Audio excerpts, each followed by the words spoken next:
Would you rather wake up to the urban sprawl of a big city like Sheffield, or the beautiful landscape of a remote Scottish island? Paul and Margaret Drew have made their choice. They yearn for a slower, more old-fashioned way of life. It's like being on holiday, but we don't ever have to go back home. This is what we like. This is cosy. And to get an affordable dream house in their dream location, they're planning to turn this derelict 100-year-old tin church into a home. If this blade doesn't go on, the roof can't happen. But with a limited budget and doing all the work themselves, this is a true labour of love. If you knew all the problems beforehand, you probably wouldn't take it on. Stop, don't! No!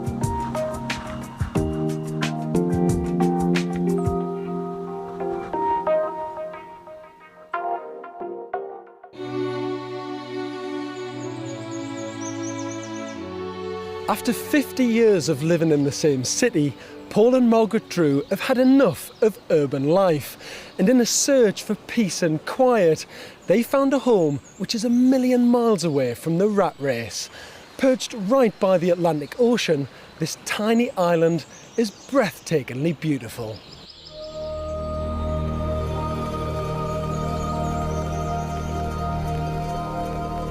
Having left the city of Sheffield far behind, Paul and Margaret chose the sleepy island of Sale on the northwest coast of Scotland for its remoteness and solitude.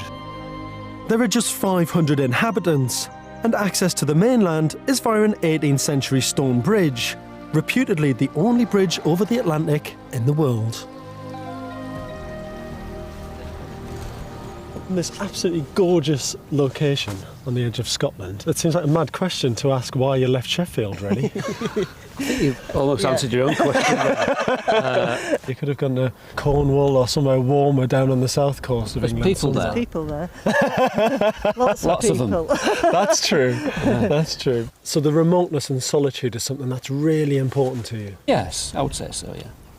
Peace and quiet, and you just sit there and hear nothing. It's fabulous. The only way qualified electrician Paul and his wife Margaret could afford a property on this tranquil isle was to buy a dilapidated building they could renovate. Set on a rugged hill in between the two small villages on the island, the church came with planning permission to knock it down. But these two decided to save it from the scrap heap and transform it into a dream home and holiday let. Margaret, what did you think when you first saw this building? Honestly. Come on. What, the bleeding hello? I bet you did. So what made you decide to not demolish this? I mean, surely it's a cheaper option to demolish and build new from scratch. It was an option to do either, but I'm much happier with an old building purely because it has a lot more character. Basically, I'm a Yorkshireman and I'd like to recycle anything we can from there. So you mean you're tight? I really mean. Yeah. Why is this building being built out of tin? That's what I don't get. Well, 100 years ago when this was built, corrugated iron was a new product, and I suppose people wanted to use it.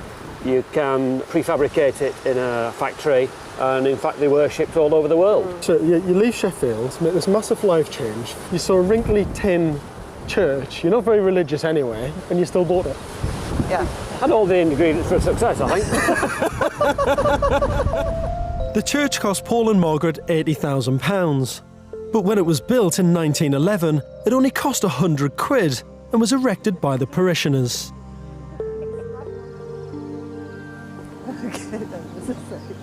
Wow. Here we are, George. This is it. That's fantastic, isn't it? I mean, what a difference when you look at this building from the outside. You think, well, you think it's not worth keeping, you think it's a wreck, you think it should just be demolished, but actually, the space is absolutely brilliant.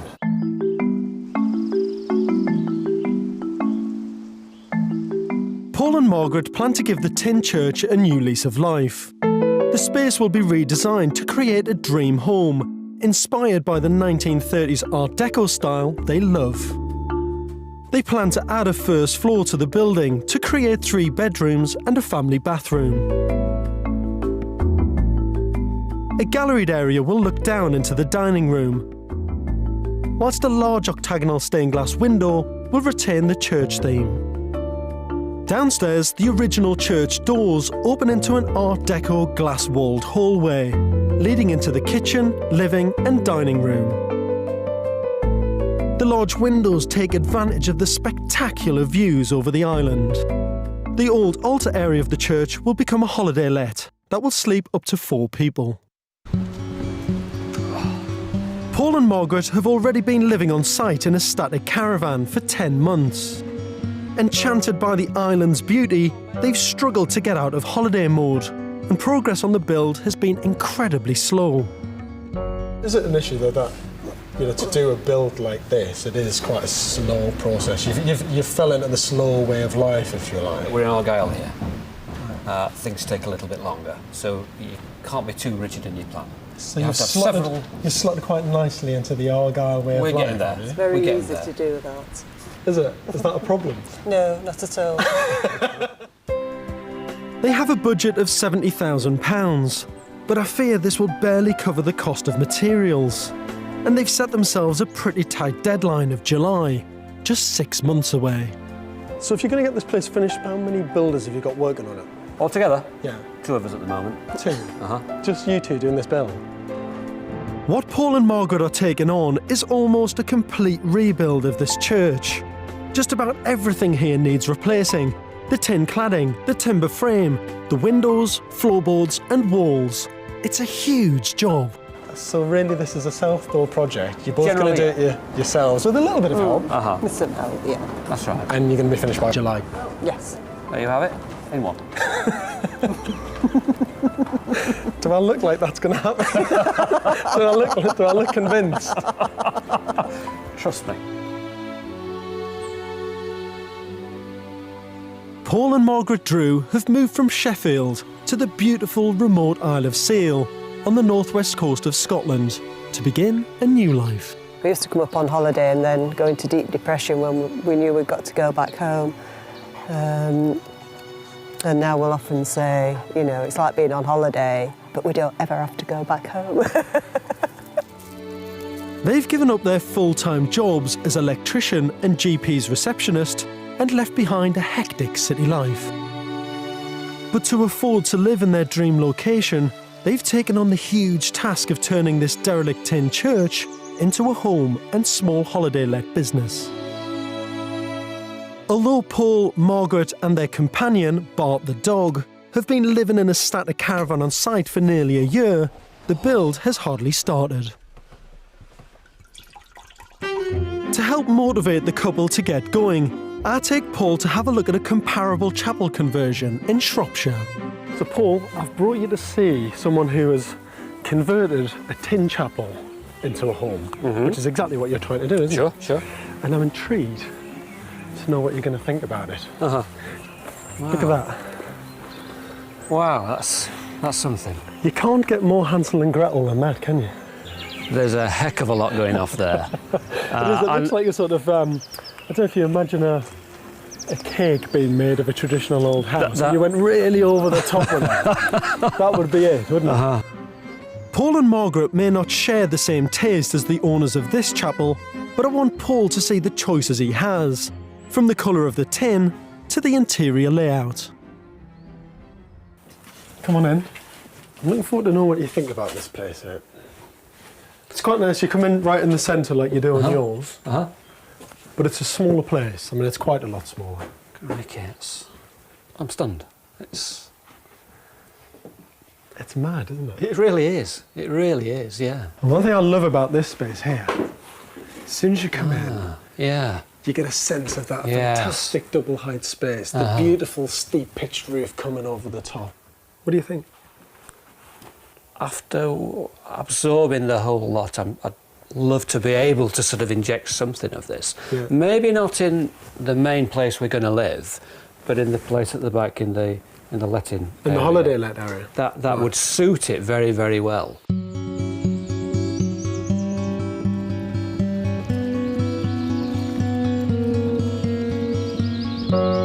Back Back in Scotland, Paul and Margaret start the new year with new determination. Paul's a very good teacher. Best pupil on site. Just look at that. Does it matter if it's not perfectly flat? It doesn't matter if it's not perfect? Yeah. You know the answer to that, don't you? Paul wants to have guests in their holiday let from the start of the summer, so he decides to spend some of their £70,000 on labour. It's quite a big task, so we are going to need additional help, certainly. Help comes in the form of Tony Tucker, another English incomer, who's lived locally for 37 years. I came to Scotland in 1969 and worked on a fish farm in Loch Fyne. And then shortly after that, I moved to Fort William and worked on an oyster farm up there. The church is in such a derelict state that it needs to be almost completely rebuilt. Paul is keen to replicate the materials used 100 years ago. The most urgent jobs are renewing the rotten timber frame that supports the church, and then replacing the old tin with shiny new corrugated iron. There's an element of let's call it foolhardiness, if you like, and being naive, and it can help. If you knew all the problems beforehand, you probably wouldn't take it on. This whole project has been done with no architect or project manager, just the combined experience of electrician Paul and ex-oyster farmer Tony. Yo! One could almost enjoy oneself.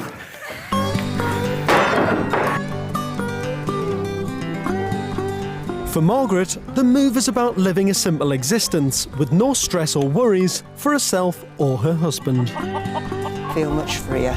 Now I can be totally selfish and just do exactly what I want to do, or not, as the case may be. The eggs today, Mary. Very good. My dream of it all, if you like, would be for Paul not to go out to work quite as much, or for him to do something totally different to going out and grovelling under floorboards and in lofts. Give me a little cuddle.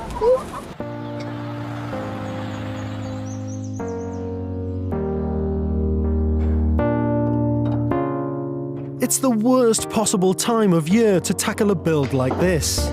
But in bitterly cold weather, Paul and Tony spend weeks outdoors replacing the structure of the building. Stop, don't! No! This is a painfully slow process.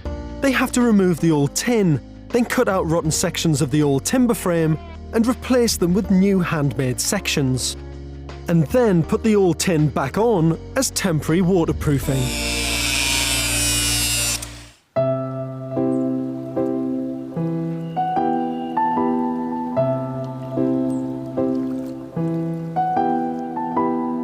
Hi George, how are you? Well, nice to see you. And you?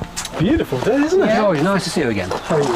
I'm fine. Yeah, slightly better than last time. I can't believe the difference today. It's a beautiful blue sky. You can, you can see why you're here in it. Yeah. And the build.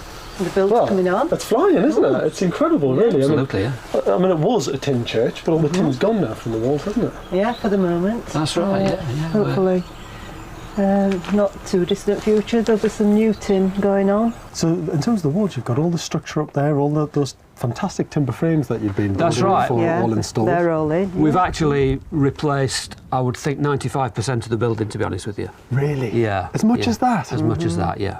Yeah. And then these, The new windows. I know. These are the new This windows. was the most What? exciting bit for me when I came home from day, and this frame was up on the actual holes where the windows are going to be, because there weren't any windows here before, so you couldn't actually see that view. Just two simple windows like that. And the difference to make. Yeah, It's completely transformed the side of the building. that's right. Yeah. It's a great move. Although the build's moving very, very well, it's probably still quite difficult to get the head around the fact that this is going to be a house. I mean, it still looks like a bit of a timber storage shed, doesn't it? I think you're right, yeah. But I think it is taking shape, and these beams going in place have helped sort of to mark out where the rooms are going to be. What I quite like about this build is the pace that it is moving at, because it's constantly going forward, but it's not all guns blazing, is it? You haven't got a team of 20 people. Oh, right? no. It's actually just a very nice, gentle pace. Yeah, well, of movement. that can have its advantages, I think. Yeah. It doesn't get bogged down with people trying to do things. Yeah. Are you quite enjoying it? I love it, yeah. It's better than work. Do you not see it as well? No, I don't, no, nobody pays me for it. I'd never thought of it like that, actually. That's quite a good point. This is a sheer labour of love, and Paul and Margaret should be really proud of what they've achieved so far. Now, their dedication to the build is unquestionable, but with only 2 people working on it full time, I already think their deadline of finishing in July is very optimistic.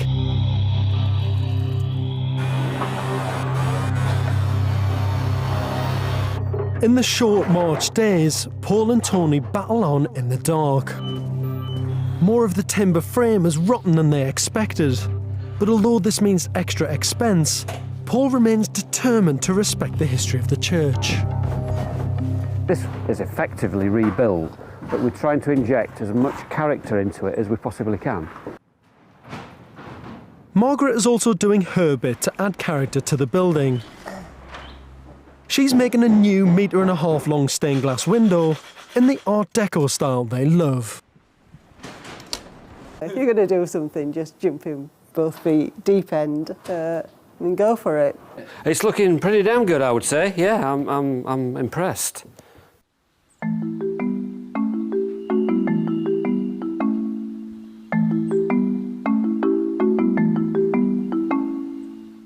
At the end of long working days, Paul and Margaret find all the entertainment they need within the confines of their caravan.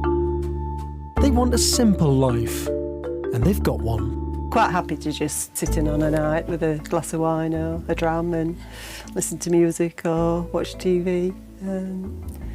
Don't have any great urge to get out there and do things individually. We like to do things together. Well, this is quite a typical evening. Something nice to eat, settle down with a wee dram. Highlight of the week is Thursday when you get the open times. Catch up with what's happening around these parts. A lot of people couldn't hack this lifestyle, I think. This is what we like. This is cosy. But moments spent relaxing in the caravan are short-lived. Paul pushes himself harder than ever to get the church finished by the July deadline. I'd like it to be a bit quicker. I'd really, like to get to a stage where we've got some internal walls up, the floor joists in, and start that thing moving along. That would be a nice level.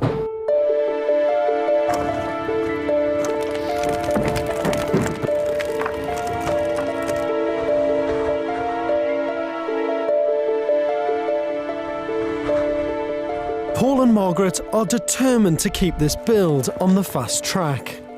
But the spring brings terrible weather, with rain all day, every day. We're really wanting to take the roof off now and get these V-looks in, but this is holding things up. If this stays for weeks, then we're a bit scuppered on finishing it in 4 months' time. They're also realising how tight their £70,000 budget is for such a big job. Finances are dwindling away fast now. We're a good halfway through the budget now. I reckon within the next few weeks things will be starting to get quite tight.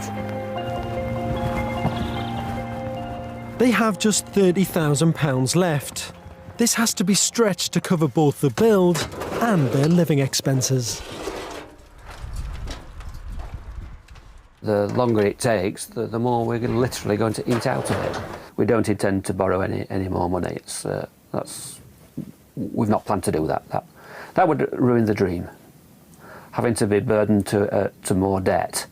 We don't have any, and we don't wish to have any. It's nice being debt-free, and we'll do everything we can to keep it that way. To help finances, Margaret decides to boost their income and takes a part-time job in a local laundry. At the moment there's nothing I can be doing on the church, so it made sense for me to go out and earn a crust. So if we can both do a little bits then and get by, that's all we want, just enough money to pay the bills. We don't crave after fancy holidays or fancy clothes or anything. And we can, you know, go for walks, fishing, whatever. You're making a big difference to his life, aren't you, by doing this? He's worked for the last 30 odd years that we've been married, full time. I've only ever worked part time, and I think he deserves time now to have a bit of leisure time to himself. On the build, things are hotting up for Paul. He's hired a specialist firm to fit the new corrugated iron, and the contractors are due in a fortnight. This is the first time Paul has had to work to a deadline. Miss it, and the tin fitters won't return for 6 months. There's a massive amount to do. Probably be pretty pushed to get it all ready for when the tin arrives. Just on the roof, the tin's got to be stripped, insulation installed, and 7 huge Velux windows fitted. It's an ambitious task for 2 men in just 2 weeks. Just sort of stand around and sort of think about the heights, and then you go, oh, you know, what am I doing here? It's fine, it's the ground that's the problem. When you hit it. Roy Feeks, who will be leading the team of tin fitters, turns up for a site check with just 5 days to go. He's very concerned with the state of the building. There's a mountain of work to do yet. There's a couple of days' work moving the scaffold. There's just easily 2 to 3 days per side to get the roof ready. The Velux that they're putting in, they've got 7 or 8 Velux to put in, and that's going to be quite time consuming as well. And then we've got a multitude of other things to do for us as well. So, pressure's on.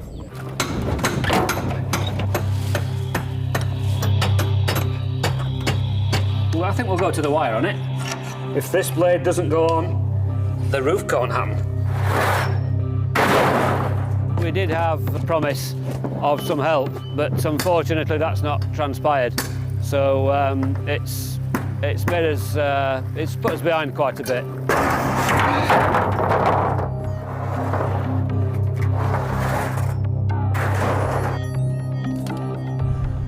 There's now only 3 days to go, and the weather closes in.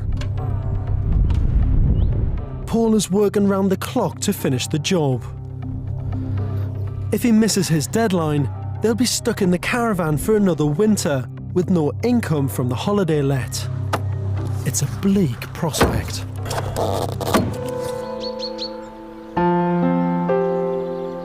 It's late April on the Isle of Seil on the northwest Scottish coast. Paul and Margaret have been battling to get their tin church ready for the arrival of the new corrugated iron cladding. It was awful weather that week. Rained and rained and rained. They worked really hard. Tony stayed late quite a few nights, and Paul worked until it went dark. He would have just worked on and on until it was done. Having pulled out all the stops, they hit their deadline. And now, after 4 months slog to repair the structure, the specialist tin fitters are restoring the church to its former glory. We did get it done in time, as I said we would. This is the big transformation from what it was to what it's going to be, so tongues will be wagging now. You imagine when it was new, 100 years ago, it wouldn't have looked much different. Well, it's crisp, clean, sharp, and it's just what we wanted. This is a major turning point.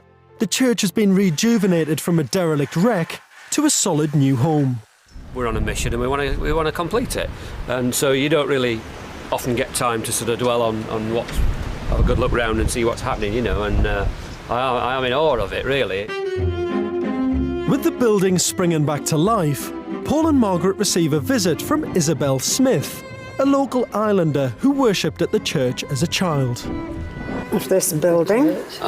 This was at the opening. It's a brilliant photo.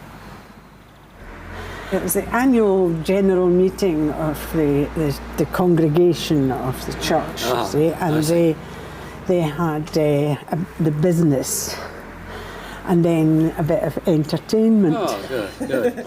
And it was good fun. Down to see it When it's finished. when it's the inside. Yes, I was wondering what the sort of local response was to sort of what's happening to the church, really.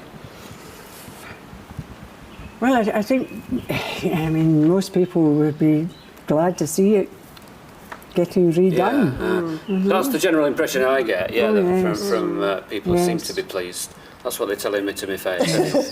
Yeah. Paul and Margaret are still determined to catch the summer tourist trade with their holiday let, but it will take a miracle to finish by then. Next job is the floor joists, and not surprisingly, they discover nearly all of them are rotten. We've got a lot to do. When you see all the cladding going on the outside, it gives the misconception, I think, that the job's moving quicker than it might be. I think that we're happy with it, but we'd be even happier if it was there was more work done. It would have been really nice to have got the B&B up and running for the summer and to sort of, suss that out during the summer. But we can only do our best, and we will still try, but there's so much to do.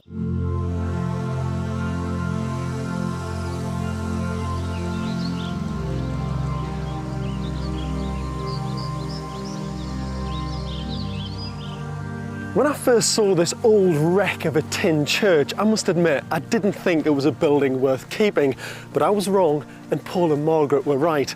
They've got the new cladding on and it looks brilliant.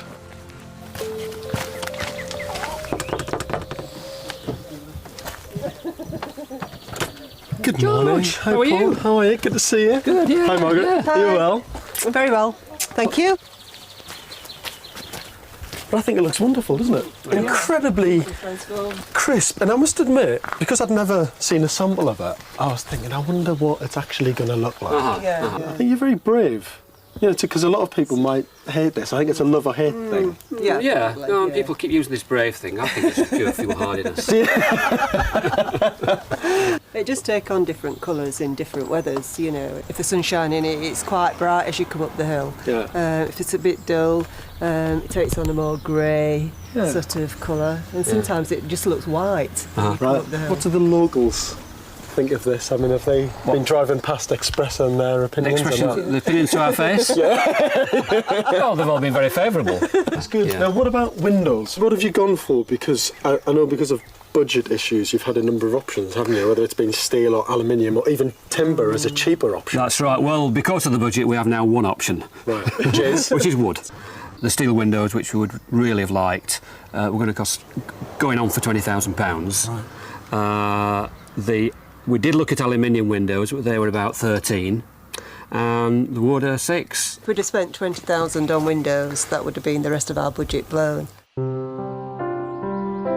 The replica 1930s metal windows would have been perfect for the Art Deco look the couple want. But they made a wise decision. I calculate they can't have more than £14,000 left. And even with cheaper wooden windows, they'll struggle to complete the build for that. So how are you getting on inside then? Reasonably well. Oh, looks great, doesn't it? Big change. The underfloor heating, insulation and internal timber structure are almost complete, but there are still no rooms or first floor. So your July deadline, is that still realistic? Probably not, no. I think we'll go beyond that a bit. Yeah. How do you feel about missing that? Well, it's how it is. There's no point getting upset about it. So I just find it quite interesting that you're one of those people who, and Margaret is as well, really, that you just get on with it, don't you? You've done this, you've made this move, and you're just getting on with it. But I just wonder, does she stand in this space and think this is home for us? I think we've been too busy to sort of think about that, really. It's all hands-on, and we've been sort of working lots of hours on it, and you don't really get time to sort of stand back and look at it, I don't suppose. We've got this vision of what we want out of it, and we're just getting on with it. Being great lovers of the Art Deco style, I'm keen to know more about this enthusiasm. Where does that come from? Probably when we moved into our last home in Sheffield. It was a 1930s house, and it still had some Art Deco features. We've still got our furniture from our last place. We've got a bit of a collection going, and that'll be the main feature in it, really. And where is all of that stuff? Where is it? It's all stored in the shed at the moment. Really? It's going to be a great day, isn't it, when all of the furniture's taken out? Yes. It'll be very nice. Put in the building. Yeah.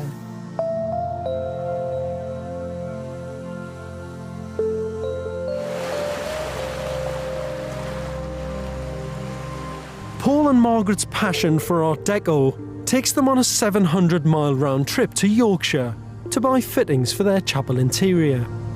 It means revisiting the world they've escaped from. Just the bright lights and as we were coming into the city last night, you know, signs for sex shops, that, you know, turn left for the next, you know, the nearest sex shop and... Yeah. Oh, they didn't have them in my day. We're on the hunt for some doors that we've got ideas on. Unfortunately, there aren't too many of this particular door about because I don't think they're considered to be quite stylish just yet. They're from the 40s.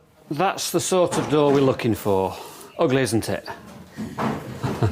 But that's the style that will fit our requirements. To clean up nicely, I think. Do you think? Yeah. Paul and Margaret buy their Art Deco doors, as well as an Art Deco cabinet, then head on to Leeds to collect their new windows. They're as close to the Art Deco look that we're trying to create. So I think we've got it. Mm-hmm. Yeah, as close as they're going to get. Made out of wood, I think.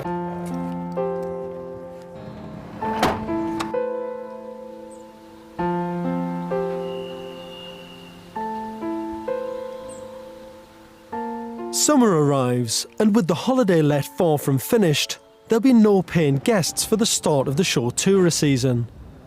But Paul takes advantage of the long light days and works on at the church alone. Tony's not here at the moment, so the workforce now is down to myself and Margaret when she's not out earning money, the money that allows me to do this. But Margaret's income is not enough to finish the build. So Paul starts taking electrician work. Going out to work allows a bit more freedom with the budget, and we can get on with a bit more. So that's it's been a great help, actually. Our desires are to get on with the build, but this stuff is a necessary evil. The challenge part, what do you think? Now juggling the build with a day job, Paul's workload has doubled. But he and Margaret still make time to appreciate the long summer evenings and enjoy their new life. When it's like this, It's quite acceptable when it's like this. Yeah, I think everybody feels so relaxed and easygoing when they come up as well. It sort of takes on a different feeling. We were speaking to some people, some tourists, a couple of weeks ago. Depression was setting in because they'd got to go back the following day, and we walked home thinking, yeah, we know that feeling, you know, because we've been up here on holiday, and we always had that feeling, depression setting, when we had to go back, and we don't have to go home. It's a nice feeling.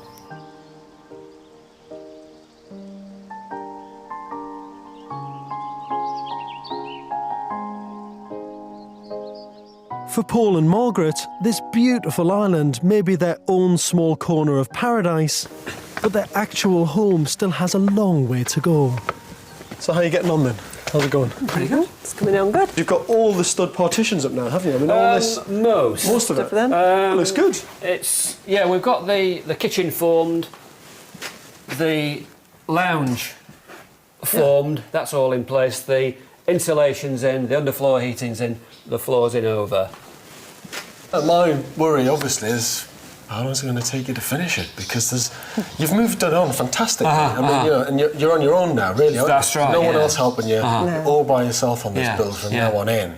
And you look around and you think, well, you've got to get the rest of the floors in. You've got to get the first floor walls in. You've got to get plasterboard up.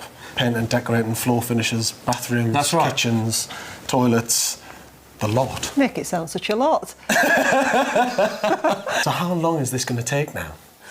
Well, there has been some downtime. Tuesday I was doing a quote for a job. It's just how we expected it to be anyway. If any work turned up, we knew we'd need some money. Yeah. You know, even if it was the only thing for the finer things in life. Yeah. But we'll sort of be buying cement and wood with it, rather than champagne and oysters. The knock-on effect there is if you're going back to work and working on other people's projects, you're not working on your own, so Of this course. build's going to take longer. I mean, Of course. So what about the holiday let? How's that coming on? Shall I look? Let's have a look. Come on. Still, As you can see, it's Everyone's almost, face. as you can see, it's almost completed. still a lot to do. By the look of it. I mean, naturally, we want to move the thing on, keep the thing moving all the time. Because once you lose that momentum, you know, when's it going to be finished? But we are working all the time when we can get on site, when we're not sourcing materials, fetching them, this, that, and the other, quoting for jobs, you know.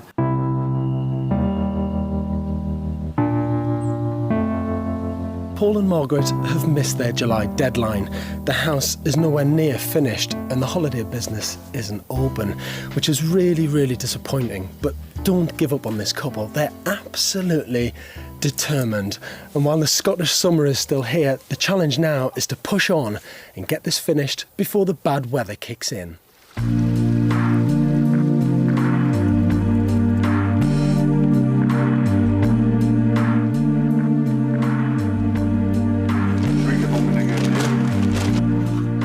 With the rooms finally taken shape, Margaret's hard work at the laundry and Paul's odd days as an electrician means there's money to hire a local plasterer. Got a room. Almost. Chimney breast isn't quite finished yet. No, I've got to do the sides of it. Looks good. Plasterer Neil has known this building all his life. This is where the cubs used to meet. So I was here, I was playing Murder in the Dark in here when I was 8 years old.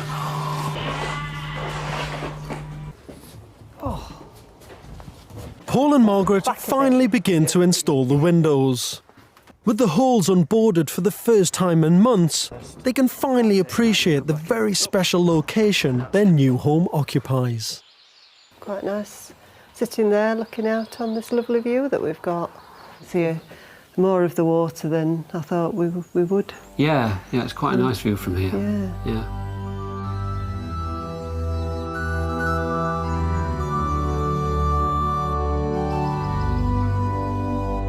Summer turns to autumn, and Paul and Margaret work late into the night. Although there still appears a lot to do, buildings like this are deceptive. With the major plastering and electrics almost complete, this couple can start looking forward to being in before winter. The more you do, it just sort of empowers you really to sort of to want to complete it, you know. I think my enthusiasm for it is just got more and more really, stronger and stronger.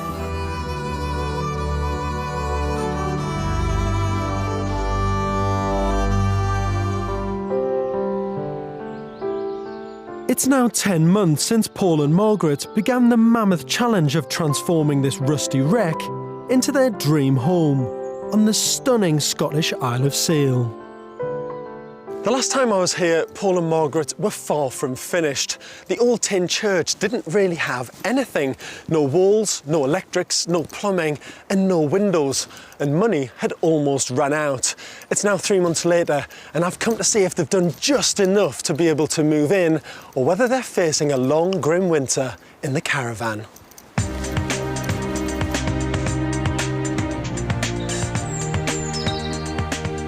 From the outside, the tin church now looks spectacular, and I'm pleased to see it finished. The shiny new cladding makes a bold statement and gives the building much-needed protection from the Scottish weather that it hasn't had for years.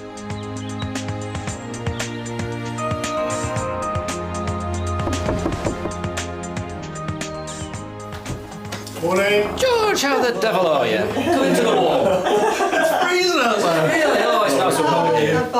How are you? You well? Inside, the magnificence continues. What was a derelict building set for the scrap heap is now an amazing, elegant living space. Oh, that's great, isn't it? Like it? Yeah. Yeah. I can't believe it. The detail of everything where you look. Oh, in that window, Views, yeah. they probably floor to ceiling. It's just beautiful. Yeah. Yeah. It's worked well. It's the perfect picture window, isn't it? It is indeed, yeah. And what a picture. How does it make you feel when you think, how much this building's moved on? I feel very proud. I think we've achieved, Paul's achieved quite a lot. Yeah. And I think what we're doing, we're reaping the benefits of our labours, really. You know, when you look back, you do think about what went into it all, and that's the payoff.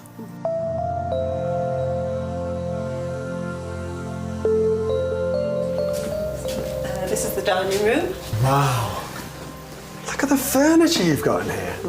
It's absolutely stunning. It is, it's beautiful. Yeah. It's a nice suite. Yeah. Yeah. Absolutely wonderful. Their spectacular collection of original 1930s furniture, finally out of storage, works perfectly in the space, while the arches remind you of the church's history. Paul and Margaret's vision for their Art Deco home is a triumph.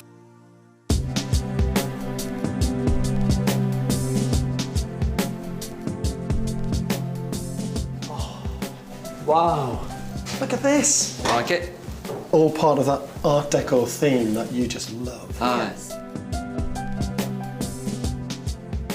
The last time I came to see you, this building had, well, I wouldn't say nothing, but you had no windows, no floors in, no internal walls, no plastering, no electrics, no plumbing. And you've done all that in 3 months. We just plodded on with it, really. I mean, we worked 7 days a week till anything between 9 and midnight in the night. Paul and Margaret's hard work has really paid off. Downstairs looks fantastic, but upstairs tells a different story. Yeah. But in here, a little bit different, isn't it? It's a bit different. It is. The difference between downstairs and upstairs This is is reality. unbelievable. Now, in terms of the budget of the way that this build has gone, your original build cost was what, £70,000? Thereabouts. Yeah. And I'm assuming that's all spent. It's, Just about. Completely gone. Uh-huh. So what are you going to do in terms of finishing the rest of the project? Well, up here? we've got most of the materials on site anyway Right. to finish the job. The biggest problem, looking at the very back there, is the fact that you haven't got the bed and breakfast part of the building up Not and yet. running yet, which was the thing that was going to give you some income, wasn't it? So when would you expect to have your first guests here? Well, I think with the wind behind us, I think we should have it ready by Easter. Right. That's just perfect, isn't it? Yeah. If you tap into the Easter market, Yeah. you'll do really well out of it. That should be Start good, of the yeah. season. Yeah. There may be no guest accommodation yet, but Paul and Margaret have created a fabulous bedroom for themselves. We slept in the bedroom. We slept in the bedroom last night.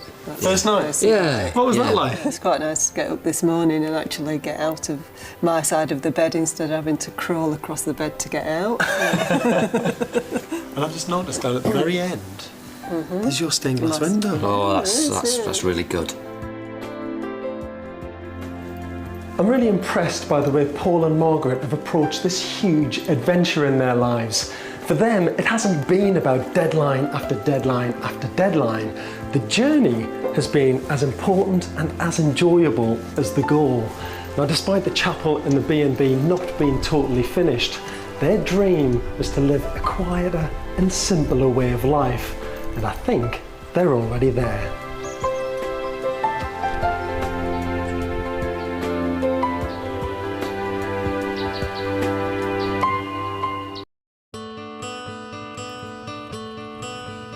Frank and Alice Freestone have made the biggest and bravest decision of their lives.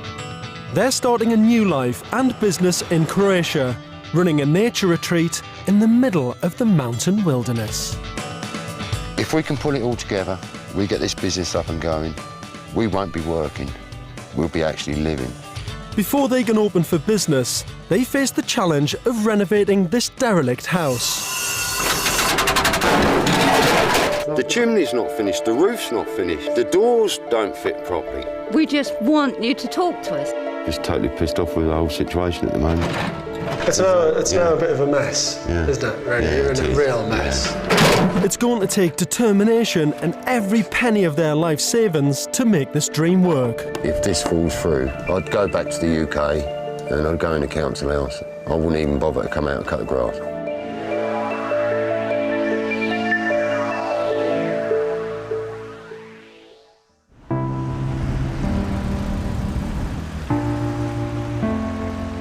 Builder Frank Freestone has been driven out of the Cambridge suburbs where he's lived all his life.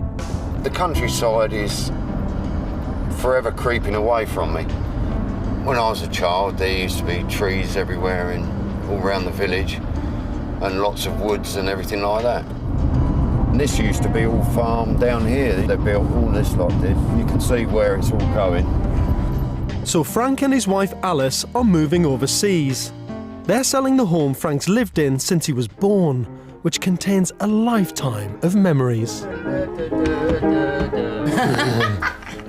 When you've lived in a house as long as we have, all the stuff you find is amazing. This is where I started, I suppose. Born upstairs. 49 years of my life, isn't it? I'm going up now. We're moving. We're going to live a better life. Their search for unspoiled countryside is taking them to Croatia. Half an hour from the tourist hotspots on the Adriatic coast lies the tranquil Učka Nature Park. It spreads for over 10 miles, and with just a scattering of villages, it's the perfect antidote to the crowded Cambridge suburbs.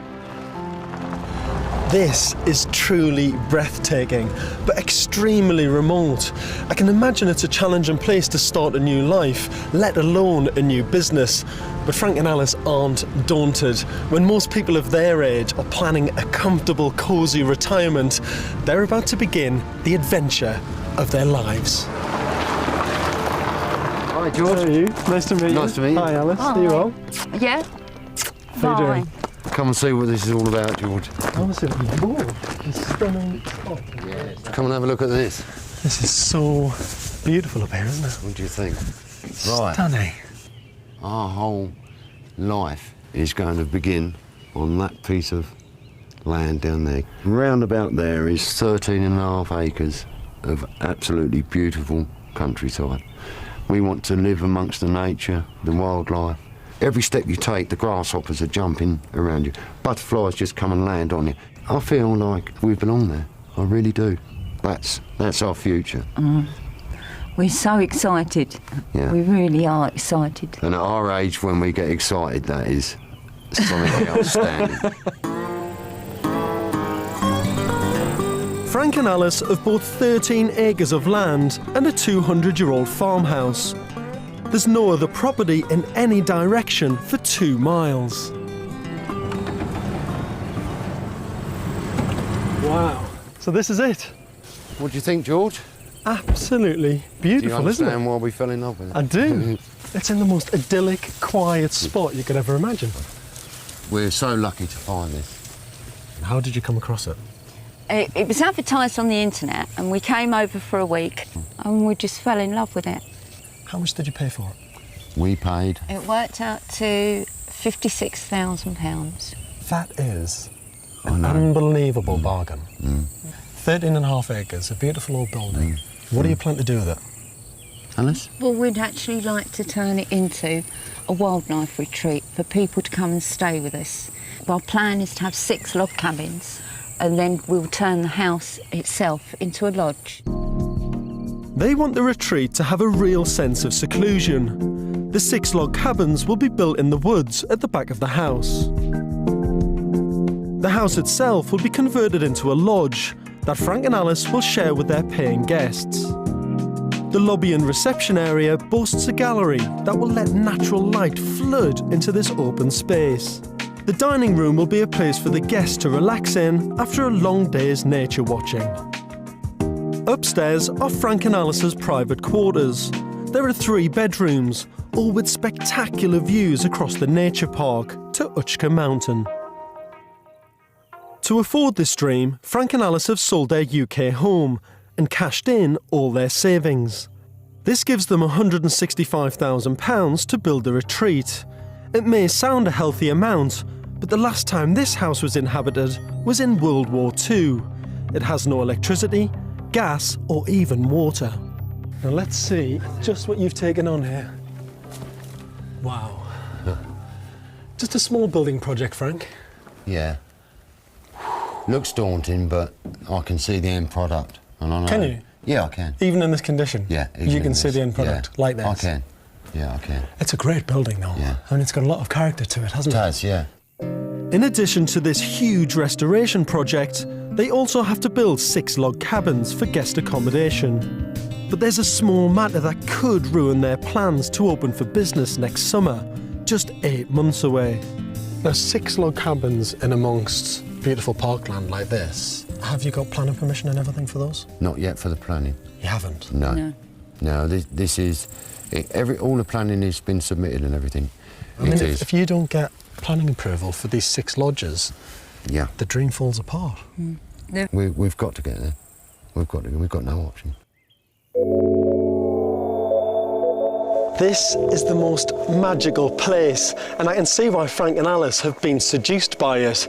But to invest so much in this dream, both financially and emotionally, without having planning permission for the guest accommodation, shows a huge lack of experience. They've taken on an enormous gamble. I just hope that it pays off.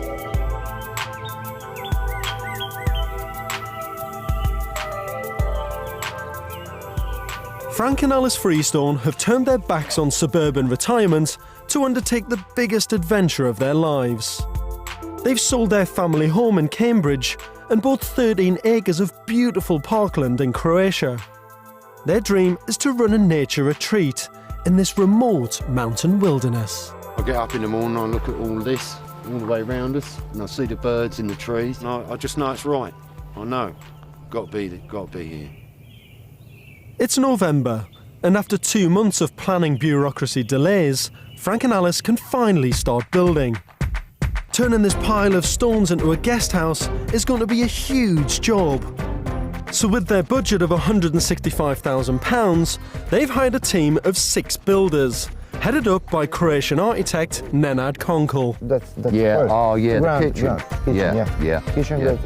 And they've got their work cut out, building through a bitter winter. Builders have started stripping the roof off. Everything is just steamrolling ahead now.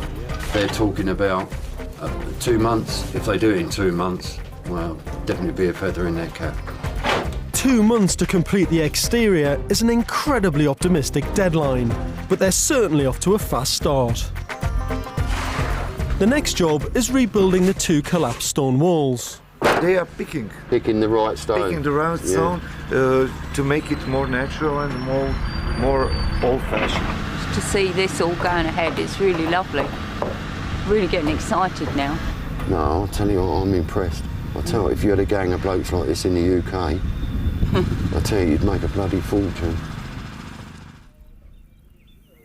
In just 2 weeks, the walls are up, the second floor is going in, and there's a new member on the workforce. Builder Frank is back in his overalls. There's no way I could sit and just watch what's going on. I just have to get involved in it.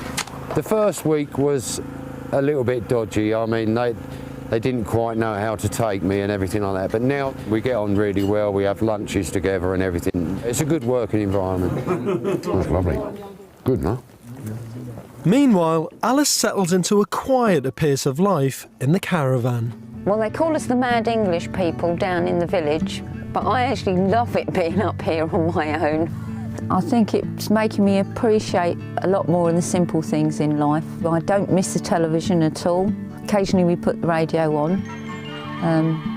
I like to put the Croatian station on when I do have it on, just so I can listen to the language. But it's just nice and relaxing to be sort of in the quiet more than anything. Frank and Alice have to get the retreat open for business by next summer, before their savings run out. They're taking a massive gamble, as they don't yet have planning permission to build their guest log cabins. They've been waiting for an answer for over a year. Alice and myself are going to Pazin We've got a really important meeting with the planners with regards to the applications we've put in about the log cabins.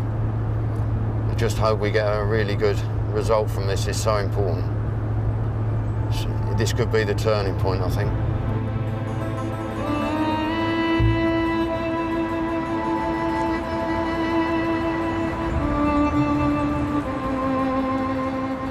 Our boundary is here.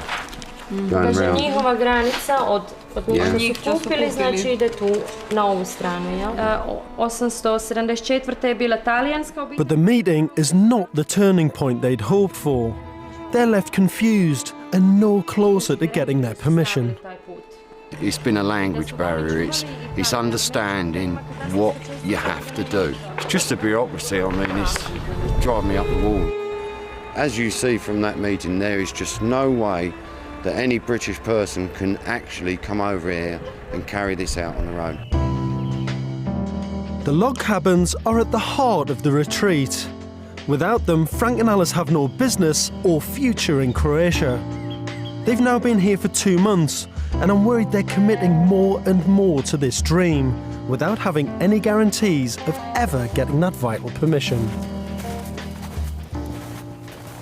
You haven't officially got the planning through yet, have you? No. It's because, still? Yeah, we're still waiting for it, so... And unfortunately at the planning office, then you get put to the bottom of the queue again and things like that. So every time you made a change, your planning application went at the bottom of the pile? Yeah. The drawings had to go back in, they come back out, they went back in. I was going backwards and forwards. And we honestly, at one stage, we were ready to say, oh, let's sell the damn place and have done with it. No. We really got that low. No. Frank and Alice are caught in a nightmare situation they have no control over. All they can do is wait for an answer and continue to push forward with the house. And that, I'm pleased to see, is looking good. God, you've done a lot. Yeah. You have done a lot. Yeah. First floor's gone in terms of the concrete. Yeah. Come and have a look at my kitchen. What a difference. Yeah. This room is a complete wreck, wasn't Yeah, it? it When was. you didn't even have any perimeter walls, really. No, It collapsed. Now that the wall's been rebuilt, it actually seems bigger than it used to. How's it moved so quickly? Why have you got this pace behind the job? Well, the builders we've got, because they're actually coming from the capital Zagreb and they're staying here, they work all the time they can, and that's basically it. So it's Saturdays, Sundays, we're just ploughing through. And this is what? This is -8, -10 today? Yeah, it is, yeah. Absolutely freezing, and the guys are working 12-hour days, 7 days a week? Yeah. That is unbelievable. But upstairs, the house is still without a roof and protection from the elements. The big question is, when are you going to get this roof on? Well, we was hoping to be ready by the end of this week, so in sort of 4 days' time. We've got to get this roof on as fast as possible Yeah, for this building to be wind and watertight.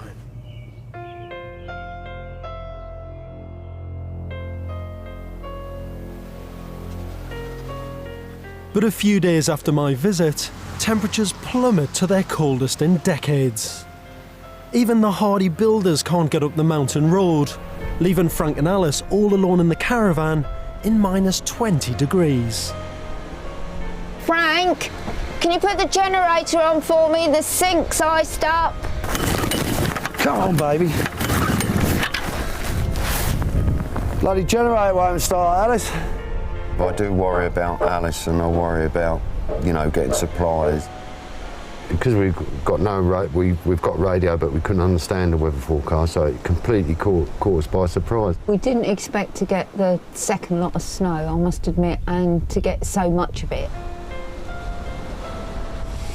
Chilly out there, Don. Are you right? Yeah, fine. Where's the lighter? Light the candles. Mm.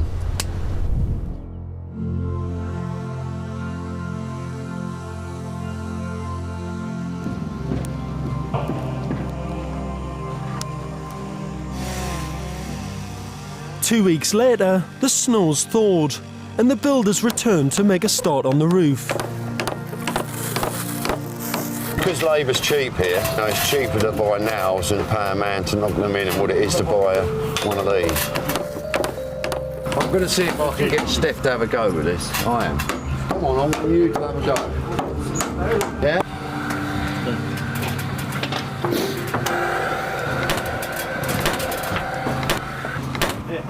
What's the nail gun like, Step? Good? Good. Dobra. That means good. So while the guys are working out there in minus 15, 20 degrees, what do you do to occupy your time all day? Well, I'm really lazy, really.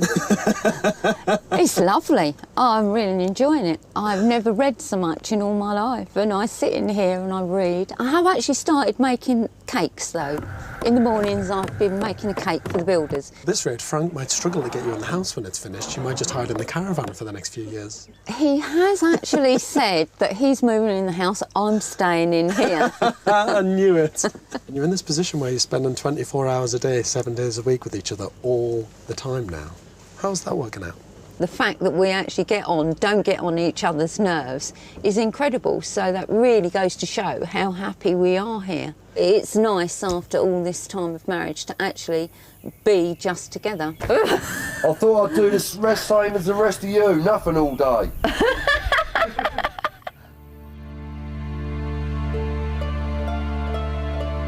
It's March, and the house is looking in good shape. The roof is finished, the windows are in, and all the partition walls are going up. But one of Frank and Alice's biggest challenges in setting up the retreat is the lack of water supply. At the moment, their only water source is 3 miles away. We have to go up to get our water every other day so that we have enough for washing and cooking, and you realise then just how much water you do use. And that's just the two of them in a caravan. To run the retreat, they'll either have to ship water in tanks, which is an expensive option, or find a natural water source on their land. Today we should be having the water diviner out. He's supposed to be very successful in finding water, which we hope, fingers crossed, he will find some for us. Dobar dan, Drago. I'm Frank. Drago. Dobar dan. Dobar dan.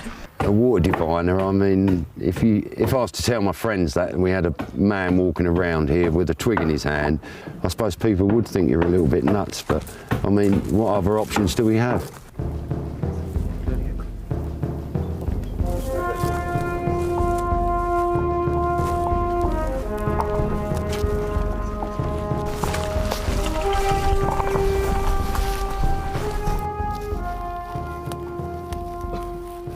Okay. Do you see that now? Steph, jedan odmah. We've determined there's water here, and now he's trying to determine the depth of the water. Gledajte ovako. 48, 49. Yes. Okay, now we've determined that it's between 48 and 49 meters. Evo ga. Would you mind if I had a go? Možemo probati sa rašljama? Može. Yes, you can, of course.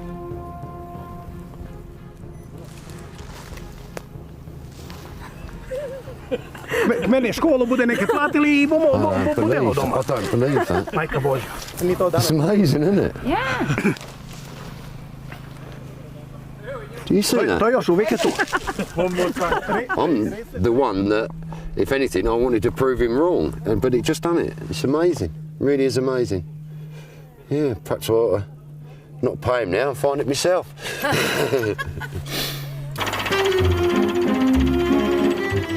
With full faith, Frank and Alice shell out £5,000 to drill through solid rock to find their water. They're drilling now, it's about 15 metres. Well, just put another pole on, and when that pole's used, that'll take us up to 30 metres.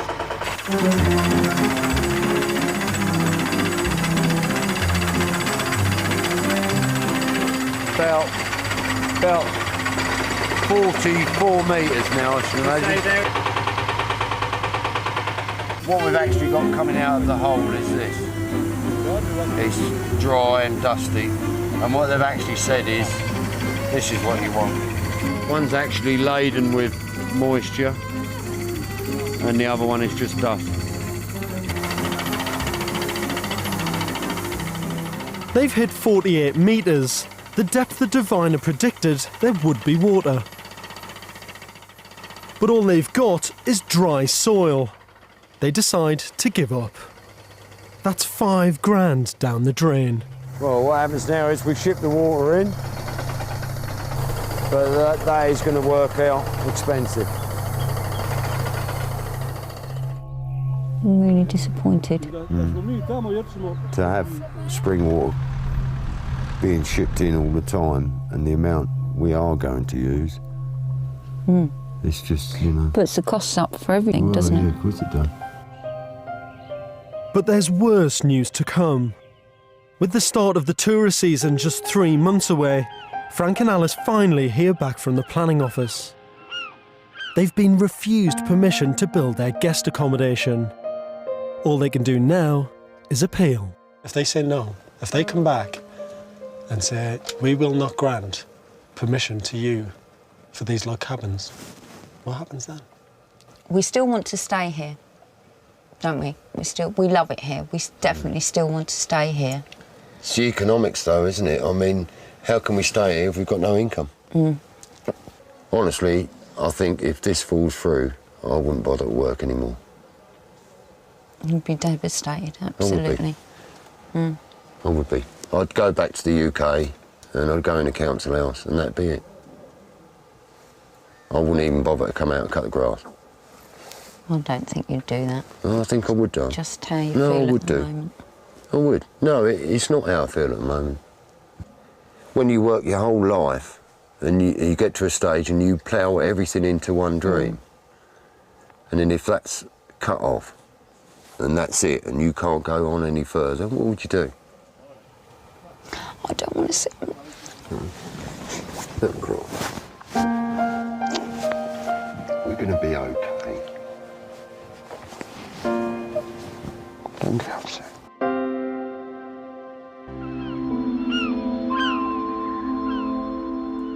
Six months ago, Frank and Alice quit their jobs, sold their home, and invested all their savings in their dream to run a nature retreat in Croatia.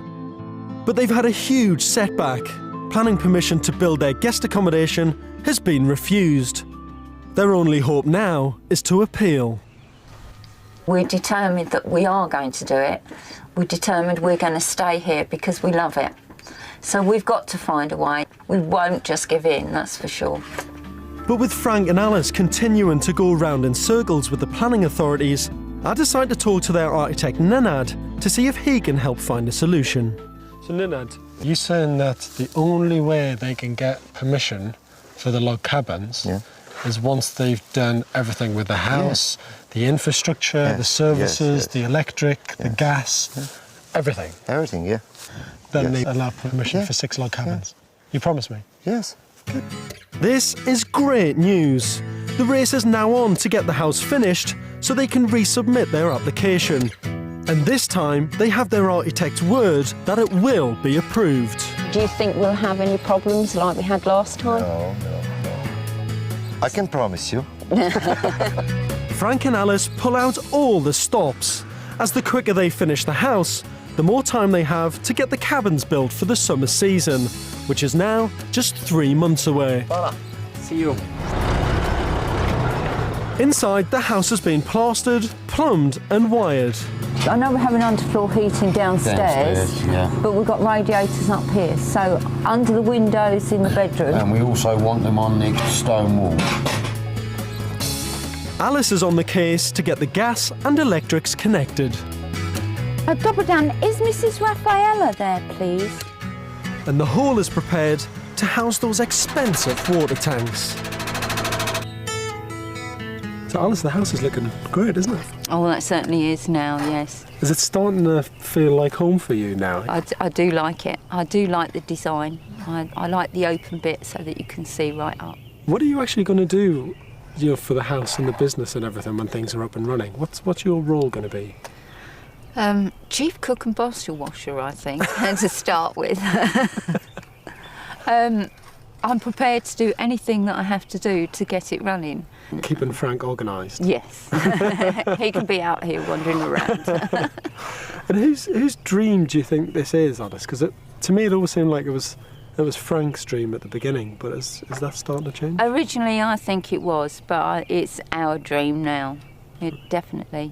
We've both fallen in love with the place, but it was really Frank's dream to sort of set things up should we go.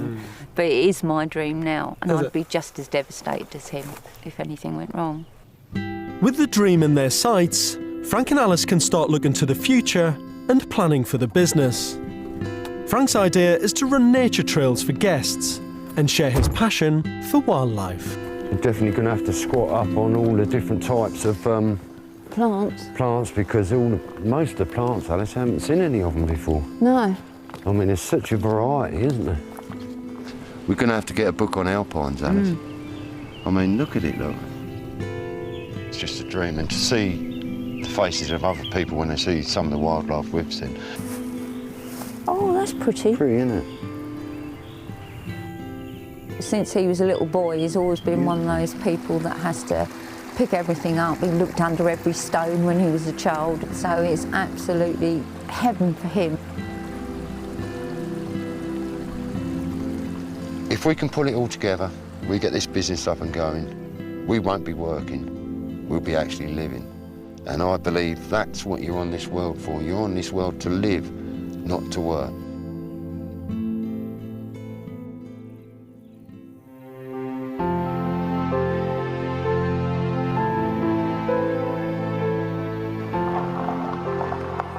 Before Frank and Alice can start their new life, they have to get the house finished.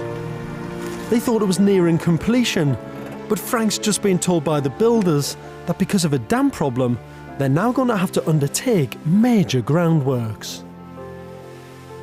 In the UK, we come in, we start a building project, you always get the groundwork done first. So all excavations done. What you mean, like drainage around the outside of the house, foundations? Ground levelling, everything. Seems to me a lot of the time they work arse about face, they really do. But the groundworks that they have to do around this building are really, really important. Because the house is dug into the mountainside, isn't it? Yeah. But when they dig out the ground and disturb the stability of this building, you could get cracking everywhere. And imagine, the vibrations. Imagine getting all the vibrating kit out to chop out all of that stonework, Yeah. which means this house is just going to go... And all that means is that all this lovely plaster that you spent lots of money on is going to crack, break up, split. All of that will have to be put right again. Yeah. I'm going to have to keep my fingers crossed for you, mate.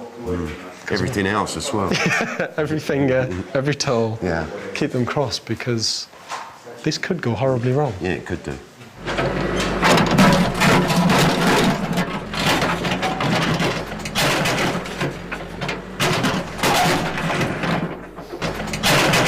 It's soon clear why this job should have been done right at the start. If the digger dislodges any of the foundation boulders, the walls could collapse. The thing is, we've got a concrete ceiling, which is the floor. This is supported on the stonework. You damage that there, this drops, that drops, everything comes down.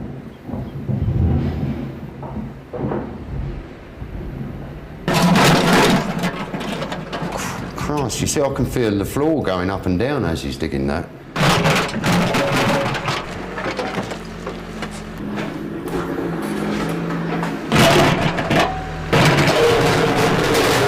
Open the door so if this boulder falls in it, you see.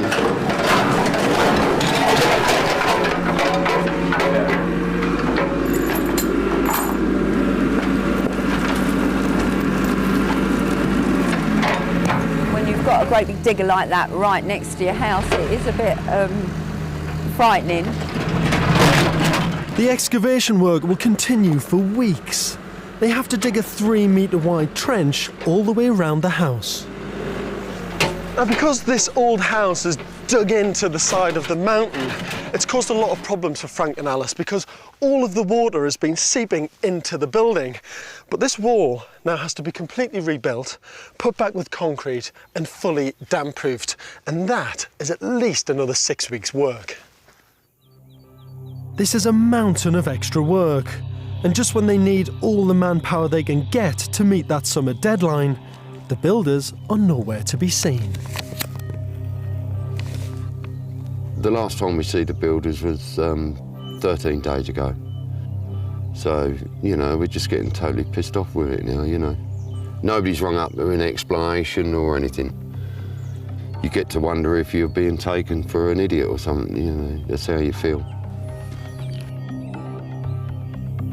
This is not only a blow to the schedule, but also the budget. Frank and Alice paid a fixed price for the job, so they can't afford to employ another set of builders to finish the groundworks. All they can do is wait. Alice? Yeah? You got the phone? Frank hopes his architect Nenad can shed some light on the disappearance of the builders. No. Phone turned off. And I think Nenad just doesn't know what to say to you because of what's happened this time, because he promised that they were supposed to be here on Saturday. But you see, what's a phone call? Phone call's nothing, is it? Yeah? Well, hopefully we might get an answer tomorrow. No, because the bloody phone will be off again, won't it? Getting rather pissed off with it all. Frank and Alice's summer deadline is slipping away as 4 weeks pass without any communication from the builders. Finally, Nenad shows up.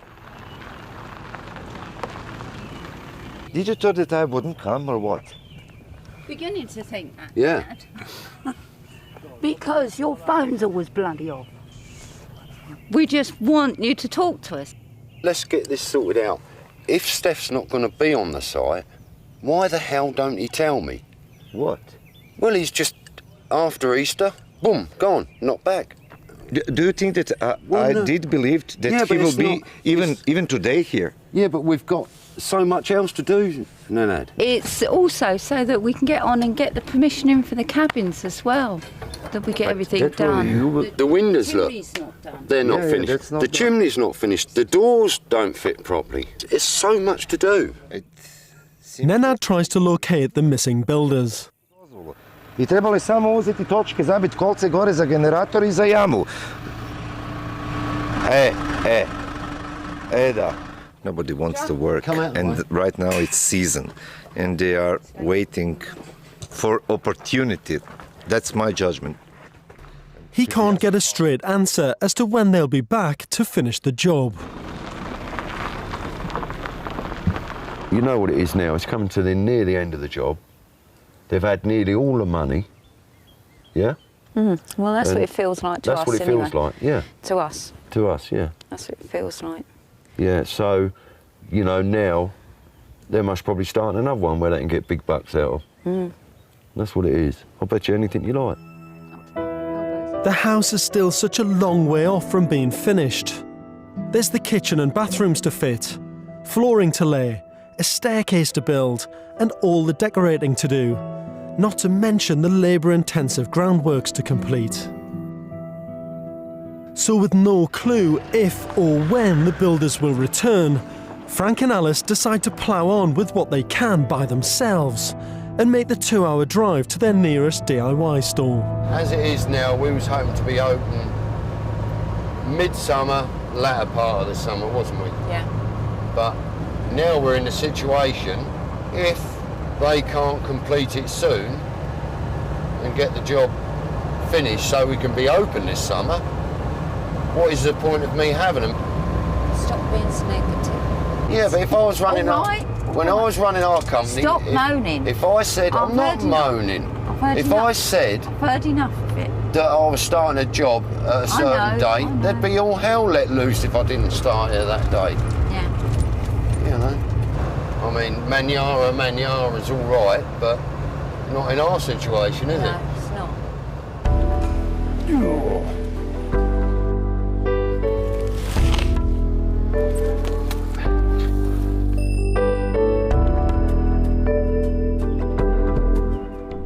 The first of the summer holiday makers are beginning to arrive. This year is expected to be bigger than ever, with 2 new budget airlines flying to Croatia for the first time. Now the tourist season has already started, and this place should have been completely finished, but it looks like a building site. Frank, where are you? Hi, there you are, George. mate. How are you? Yeah, not so bad. Still not finished, Frank? Oh, it's a nightmare, George. So where are the builders? Where are they? It seems to me as if, you know, it was a winter job.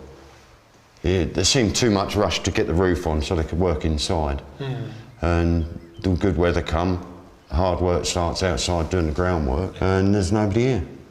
So you've been abandoned, you're completely on your own now? Yeah.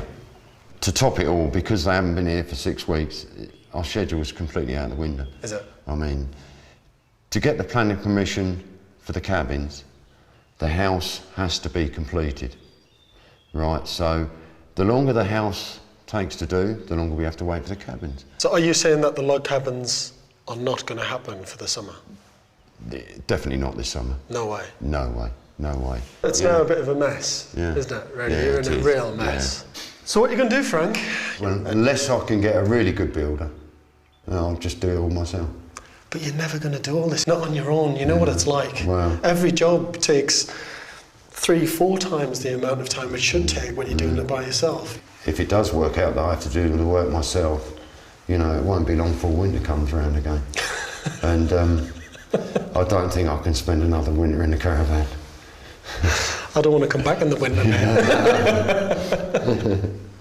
But how do you feel about practically missing the summer season for your new business? It's going to make an awful lot of difference to us financially, and it does emotionally, because you are worried about what's going to happen. We went through a really bad time where we really did think about packing it all in and just going back. We got very, very depressed. I think what makes it worse is we are living on site. We are living in the caravan, staring at the building site.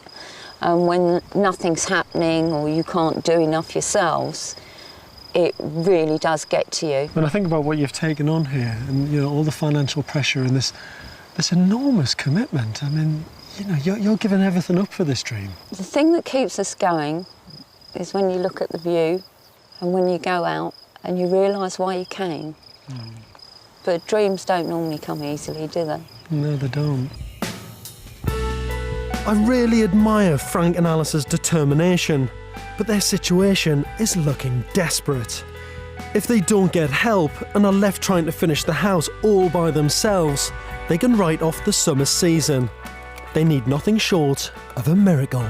I know Alice and myself, we think a lot about the fear we have. We don't actually talk about it, but the fears are that the money won't go far enough.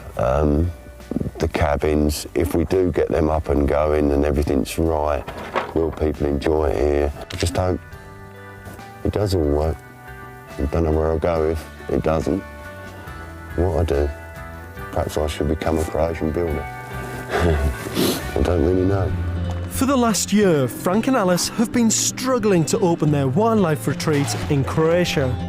They've missed their summer deadline and have been racing to get the house finished so they can reapply for planning permission for their guest accommodation. The last time I was here, Frank and Alice were feeling desperately alone and their entire future was hanging in the balance.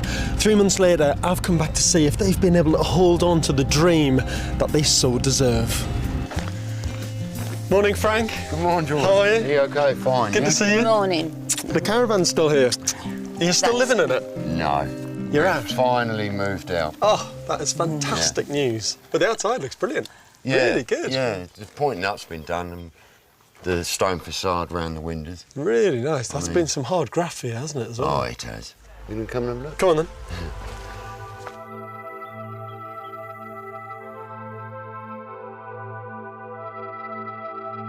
Wow. It looks fantastic, doesn't it? Actually, when you walk in and you see the double height space and the light coming in over the top, it's wonderful. It does work, yes. Beautiful sense of space. So what happened with the builders then? Did they come back and finish all the work off or not? No, we've done it all ourselves. You finished the rest of this build yourself? Yes. You two? Yes, on your own, I've been out there grafted? as well. Yeah. Did you? Did you get the overalls on? Yeah, yeah. What sort of stuff are you doing? I'm very good at moving stones now. I think I must have shifted about 2 or 3 tons. A year ago, this place was nothing more than a pile of stones and rotting timbers. What they've achieved is incredible. In just 3 months, they've done all the finishing themselves. They must have been working 24/7, and the end result is fantastic. Outside still needs landscaping, but at least the utilities are in, and they can finally reapply for planning permission to build those all-important log cabins. In the meantime, they've come up with a plan to get the business started. We're actually going to rent out our spare rooms. Oh, that's a great idea. And we have our first guests coming on Saturday. So the business will exist at the end of the week? Yes. Brilliant news. The guest rooms are charming, with lovely views. And Alice will no doubt be cooking up a feast in her impressive commercial kitchen. But this is more than a guest house. Wow, this looks great, doesn't it? It's now home for Frank and Alice. And after a year of caravan living, they finally have hot running water and a comfortable bedroom. So what's it like waking up here every morning? Oh, it's absolutely fantastic. With the sunrise, it just streams through there and you get that lovely ambery, goldy. The birds are incredible, you know, it's the dawn chorus and it's just incredible. That's great, and it's all you wanted, wasn't it? It was that feeling of being amongst nature. Completely quiet, you are miles away from any cars, aeroplanes, noise from streets. We're getting like the nosy neighbours though, because if we hear a tractor coming, we're out the window. Who is it? Highlight of the day when a tractor. The renovation cost £140,000. Add that to the 56 grand they paid for the plot, and they've got themselves a fantastic house on 13 acres for just £200,000, and money left over to build 4 of their log cabins. So how confident are you that you're going to get planning permission now for the log cabins? Well, I think it is very good. I'd say it's 80%. All the park officials in Udgka Park, they're all in favour of it. We're just going to keep trying. There is no way back. It's just forward. I mean, we've committed ourselves this far. We can't go back. So I love that, Frank. Push it, no matter what. Even after all this that you've been through, it's like you've still got that drive. You've got to have it. I mean, if we didn't, we'd have been home after the first month. But what is it that makes you different? It could be stubbornness, or it could really be that you really, really want something. I'm looking forward to the first snowfall. I'm going to light that log fire. I'm going to get one of my leather chairs in front of it. I'm going to put my feet up. I'm going to get a good book, and I'm going to stay there until I finish the book. Your first Christmas in that house will be absolutely beautiful. I think it will be. I am really looking forward to it. We are. And look what a choice of Christmas trees we've got. Exactly. Frank and Alice have missed the busy summer season, but with the park open to walkers all year, Frank has already started his nature trails. We've got the golden eagle soaring above us, and I mean, that is incredible. And they're enjoying their new home and time together. For most people, starting a new life in another country is just a pipe dream. But Frank and Alice were brave enough to do it. They've been through the most epic struggle. But after the courage and determination that they've shown over the last year, you just know they're going to do it. When's the last time we heard that?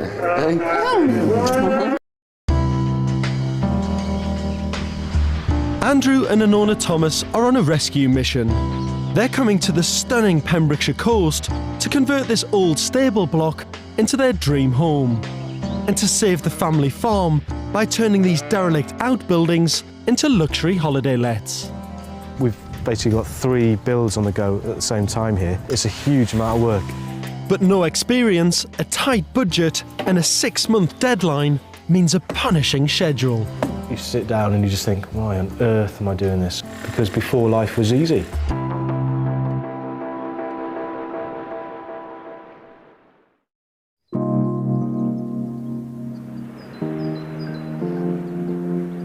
Ever since Andrew and Anona met 11 years ago, they've shared a dream of one day returning to live on the rural Pembrokeshire coast where they both grew up. But because Anona's parents were struggling to make money from the family farm, they've now decided to move back and save it. This means leaving behind their suburban Surrey home to build their new life on the farm in Nevern, 120 miles from Cardiff. Anona's dad has given them this disused stable block to turn into their dream home. And they'll also be converting this derelict milking parlour into 2 luxury holiday lets to bring in money and help save her parents' farm. So what made you decide to, if you like, come back home at this stage of your lives? Well, my brother died 3 years ago. Oh, really? So we decided we'd come back and support my parents and be close to Andrew's parents as well. Just give them more support, really, because it's been quite a hard few years. We'd always thought of moving back one day, but probably about a few years down the line, really. Yes. We love the area. We both love the area. Yeah. And you know, I've been given the opportunity to build a little bit of a business for ourselves here as well now. The farm's got so many memories for me, especially. So I'm not quite, you know, we're not farmers, so we want to keep the farm. So we thought this was one way of diversifying. Before his tragic death in a car accident, Anona's brother Carwyn ran the 160-acre farm with his father Glyn. Glyn now struggles to cope alone. We've really cut down now in the last few years. We used to have quite a bit more cattle. We haven't got the help now that we used to have. I'm not sure what to do, really. Maybe we'll do away with all the cattle. I'm not sure, because it's getting a little hard on our own like this. Glyn's hopes now rest with Andrew and Anona's plans for these old buildings. So this is it. Tell me what you've got here. Well, we've got an old stable. Yeah. Which is this one here. This here. building. Yeah. Yeah. What are you going to do with that? Well, the stable's going to become our home eventually. It's a beautiful building, isn't it? It is a lovely building. A lot of character. It is. And what are your plans for the mug parlour? They're going to be a two-bedroom cottage this side. 2-bedroom here. And then a 3-bedroom cottage down the end. Well, they need a fair bit of work, these, don't they? Yeah. Just a little bit. So shall we go and have a look? Yeah.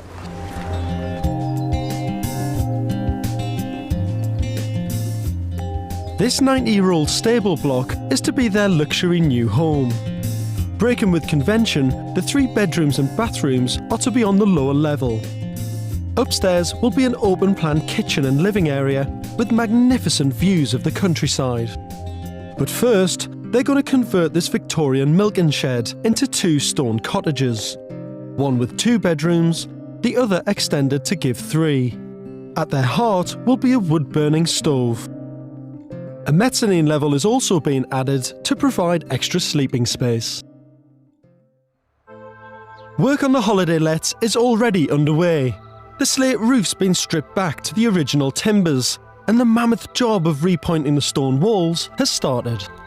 And I love the walls. I mean, completely different to any new build house. You've got all this wonderful stonework, beautiful, built of every material. You've got slate in there, you've got brick in there, you've got stone, and then the lime mortar. This is incredibly brittle. Yeah. If you get rainwater running through that wall, all that lime mortar will just crack, split up, and the wall will just collapse. So when do you hope to have the new roof on?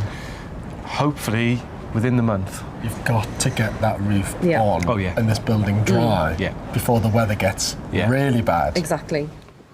After the cottages are completed, the couple can begin the exciting challenge of converting the stable block. Wow.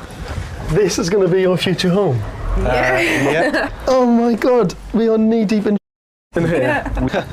Can you actually imagine this being your home when it's in this state? It's quite difficult to imagine at the moment, This is fantastic. I mean, to be in a proper working farm building like this. Yeah. What a transformation it's going to be when It you would finish. be huge, you know, when it's done. I'm so relieved to hear Andrew and Anona aren't tackling this challenging build alone. They've sold their Surrey home and raided their savings to hire local builder Tony James. To keep costs down, policeman Andrew plans to labour for Tony, but only part-time, as he'll be splitting his time between Wales and London. So why are you not going to be here full-time? I don't want to leave my job in London because it's a job I love. And also we need some income coming in while we're doing the work. And is money tight? We have got a budget. We're pretty much sure that It's a realistic. It's a realistic budget and we'll come in there. Do you want to tell me what it is? I'll let you know if it's realistic or not. Well, we've budgeted 100,000 for the cottages. Right. And about 60 to 70,000 for the stable. So that's what we're looking at, roughly. It's not bad. It's just there's that awful unknown about all buildings. Yeah. What are you going to find as you're going through it? Yeah. How much is this building going to crumble away? Yeah. What are the unknowns? We've stripped it back to its bare bones. I think any nightmares should have emerged by now. This is a build that's difficult to put a budget or time restraint on, but the couple hope to start letting the cottages at Easter, just 6 months away. You've got to admire Andrew and Anona's courage and determination in breathing new life into this farm. But with no building experience, they're renovating 2 old outbuildings and opening a holiday cottage business. If that wasn't tough enough, they're going to try and do all of that while holding down 2 full-time jobs. I just hope they can pull it off. Andrew and Anona Thomas have made a life-changing decision to return home to the Pembrokeshire coast, where they both grew up. With her parents struggling to make ends meet, the family farm is under threat. They're converting these derelict farm buildings into their new home and 2 holiday cottages, which they hope will bring much needed income to the farm and keep it in the family for generations to come. It's quite emotional for me, knowing that we're still going to have the farm and not going to sell it, and because this is home for me. They have 6 months to finish the build if they're to hit their Easter deadline for letting. The couple both want to continue their careers and are putting their faith in builder Tony James to complete this massive and potentially fraught renovation on schedule. Tony, how are you, mate? Good morning to you. Mr. Builder. Mr. Builder, yes. So you're responsible for looking after these plans and building this building at I last. sincerely hope so. What do you think are going to be the biggest problems for you during this build? Trying to keep the character, trying to keep as much stonework up as we can. Once you delve into these old buildings, they can fill you full of surprises every day. Touch one stone and half the wall can be down. Really? Especially these ones, they look a bit interesting. Andrew and Anona are confident their £160,000 will be enough for the project. But Tony's worries about the condition of the buildings means he won't give a price for the job. He's charging them a daily rate. But the scary thing for a client is they don't know how much it's going to cost them at the end. That's very true. It's going to cost them what it's going to cost them. You can't fix price it. Well, I could, but I mean, within the first week, I'm sure I would have found something I could have said was an extra. The first stage for Tony's team is to dig foundations for an extension to create an extra bedroom for one of the cottages. After the cottages are finished, the builders will start on the couple's new home. To keep labouring costs down, Andrew's clearing out the old stables himself in preparation for the build. You need as many hands as you can get, I think, on this.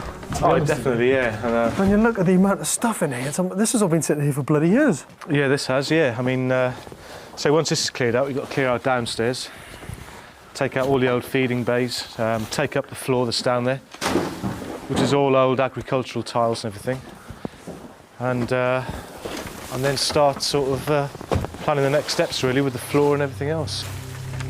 Then after 2 weeks hard labouring in Wales, Andrew does the 5-hour drive back to London, where he has to squeeze 4 weeks' work into 2 into another physically demanding job as a public order instructor for the Met Police. It is pretty tiring.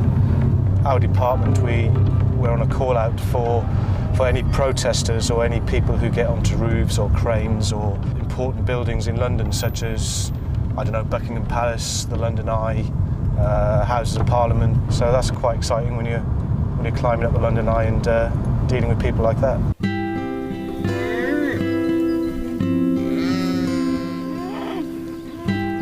Anona's living in Wales, working locally and living with her parents Glyn and Nesta in the house where she and her late brother grew up. There we are. Come and have a cup of tea. Oh, lovely. But you must be incredibly pleased after what your family has been through to now have Anona coming back home. I'm very thrilled, yes. Because at one time we thought we'd have to give up. That was the problem when we, 3 years ago, we had We lost our son, Carwyn, Nona's brother. And at the time, Esther and I were grieving very badly. It was so bleak. You know, we thought the bottom of our world had fallen out. And we thought we'd have to sell the farm. And that was really upsetting. Now the future of the farm rests with Andrew and Anona's project to convert the old milking shed into luxury holiday lets, while retaining as much of the building's original character as possible.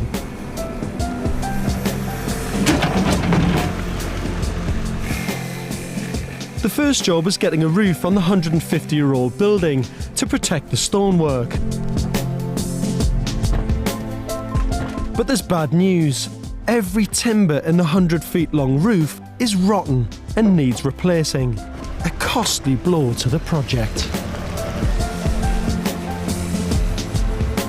But as if a huge building project wasn't enough, and with her husband away 2 weeks in every 4, Anona is also doing a challenging job, setting up a new nursery. Starting a new job, doing all the renovations, which is all new as well. It's quite monumental sort of stuff, really. It can be quite a strain and quite worrying at times. I think when Andrew's away, there's so many things going on there and so many things going on here. It's definitely quite a bit of pressure then, you know. And I'm quite glad when he comes home to take over the helm as such. With Andrew away and Anona in her new job, they rely more and more on builder Tony to keep on top of the project. I thought I'd better come and tell you, all the wood's turned up today. Oh, good. So the roof's going to go on next week now. We'll have the roof done in 7 days, so we shouldn't be... So we're on schedule, really good. Well, fingers crossed. But autumn turns to winter, and the 10 days Tony estimated for the roof turns into 4 weeks. And still, the job's not finished. I think the weather has been a major factor because it has been very wet and very cold here over the last couple of weeks. It's been surprising. But more than the weather, the old buildings have caused problems, as Tony feared they would. We've stripped all the original roofs come off.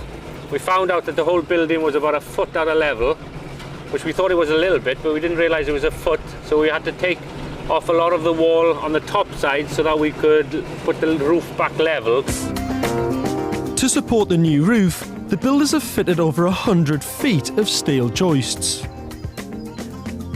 Next, the wooden rafters are being cut to length and slotted into place.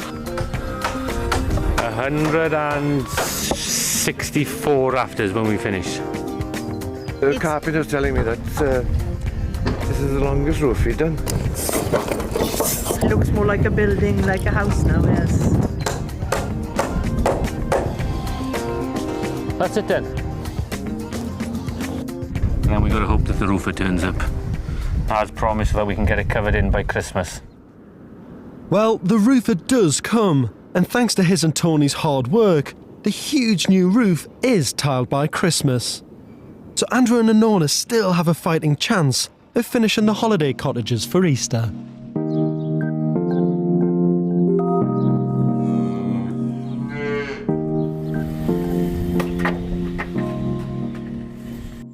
With the roof on, the interior conversion work on the 2 cottages can begin, erecting walls and lining the roof for the mezzanine level.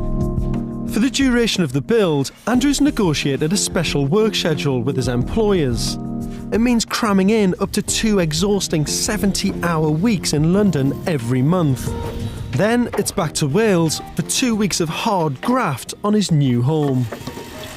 Yeah, a lot of it I will be doing on my own while the builders are just carrying on with the cottages. It's going to take, probably a few weeks to actually clear all the timber out, lift up all these old floor tiles.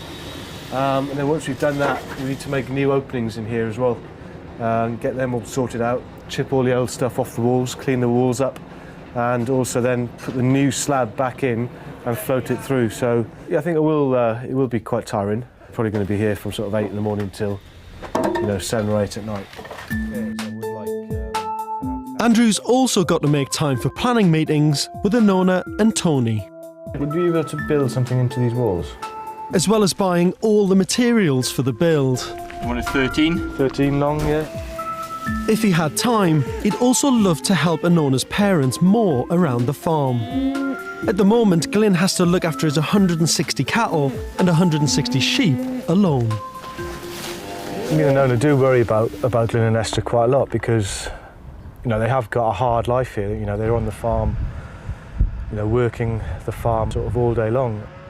For two people who are now sort of in their 60s, it's not easy. And hopefully, once all the builds are done and everything else, we can find a way to sort of hopefully to work together and, you know, make the burden a little bit less on them as far as everything they've got to do goes. To bring in as much money to the farm as possible, Andrew and Anona want to achieve the highest rating for the 2 holiday cottages.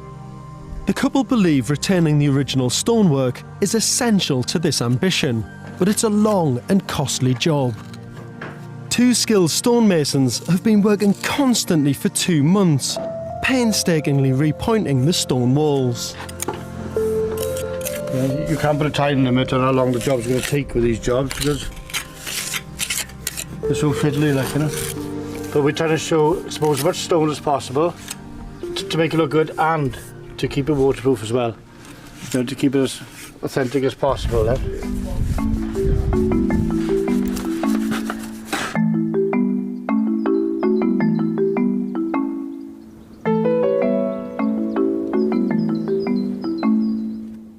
Wow. Look at that. And there is a build that's moving forward. Andrew, how you doing, mate? Hi, George. Are you well? Good to see good. you. Not too bad. This is fantastic, isn't it? Yeah, it's great, isn't it? Yeah, it's good to see it all sort of coming together now. So let's it's have a all look going inside forward. and see, Definitely. see how the work's going on there. The holiday cottages are really taking shape, and Andrew should be proud. Wow. Yes, I can't believe how much it's moving on. It's come on a bit, isn't it? Unbelievable. I mean, all of the stonework itself was quite beautiful, but Yeah. all of this mortaring that they've redone, Here we are. so well crafted. And all the stones that they need to rebuild have come from the fields. So they've had to go out and actually find the stones to put back in. And that's brilliant. I mean, the whole building was built with stones from the fields when it was originally built. Yeah. So they've matched up the stones by getting it from the field. The extension bit by here is going to be a bedroom. That's going to be the master bedroom with an ensuite running off it. And that's going quite well. You've got all the timber framing up there at the back. Yeah, that's all going to be clad with oak boarding outside.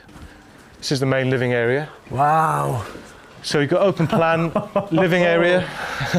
This is great, isn't it? Yeah, it's fantastic, yeah. Wow. You have a wood-burning stove coming down, sitting about here. The kitchen running across that wall there, in a little L shape. And the old mezzanine level above there, which will be just a bit of a reading area with a sofa bed. I love the idea that up there in the roof space amongst the rafters, you've got skylights to get beautiful views out across the countryside. Yeah. But it's actually just a wonderful, cosy little snug area. Yeah. As Easter looms, Andrew is back in Wales after 2 more 70-hour weeks. After 3 months of building works, combined with his relentless schedule, he's in no doubt about the enormity of the challenge they've taken on. We've basically got 3 builds on the go at the same time here. It's a huge amount of work. It's sort of more work than I ever imagined it would be. You know, me and Anona spent the last sort of 2 years of our lives really getting all the permissions and getting all the builders organised and everything we need for the build to get it here. And then once it starts, it's just even busier. It's just madness. I've been finding it there's a few nights quite hard to sleep. You know, just we're talking about the building before going to bed, and that sort of goes round and round in my head. And the new job, that's going round and round in my head. So yeah, it can be quite tricky to sleep at times. Andrew's now doing the job of knocking the old mortar out of the walls of the stables.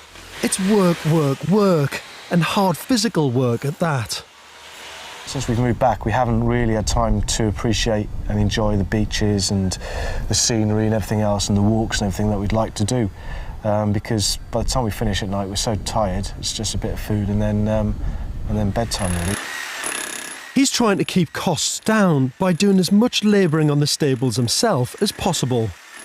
Tony and his crew will start on their home when they finish the holiday cottages. If he is holding this up, then we'll just move on and just take over. We'll just walk over him and carry on. I don't think he'll mind that much because it's more important for him to get in his house than it is to save a few quid, I would think, at the end of the day. Hopefully he will see sense.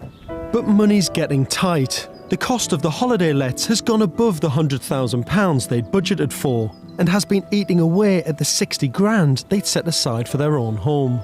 We had no idea the stonework would take so long, and there's been a huge amount of work in that. And really, we've been paying 2 guys permanently for 3 months just to do stonework at the moment. We had the dream of these 2 holiday cottages and our stable, the house for us, and being mortgage free. We had a figure in mind, didn't we, for both cottages, give or take 10%, and I think we're probably going to be over that, aren't we? Predicted. Probably about 30% above what we'd predicted originally for the costs. Andrew and Anona's dream of being mortgage-free is slipping away from them, and their Easter deadline for the holiday lets is now looking almost impossible to meet. Andrew and Anona Thomas's mission to build their dream home and save the family farm from going under has hit problems.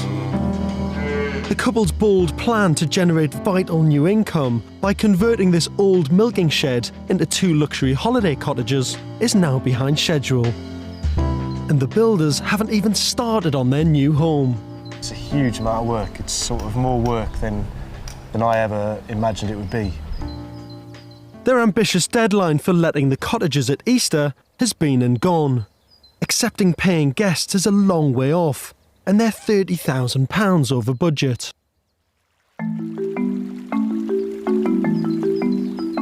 Despite the delays and setbacks, the holiday cottages have come on a lot in the last 2 months.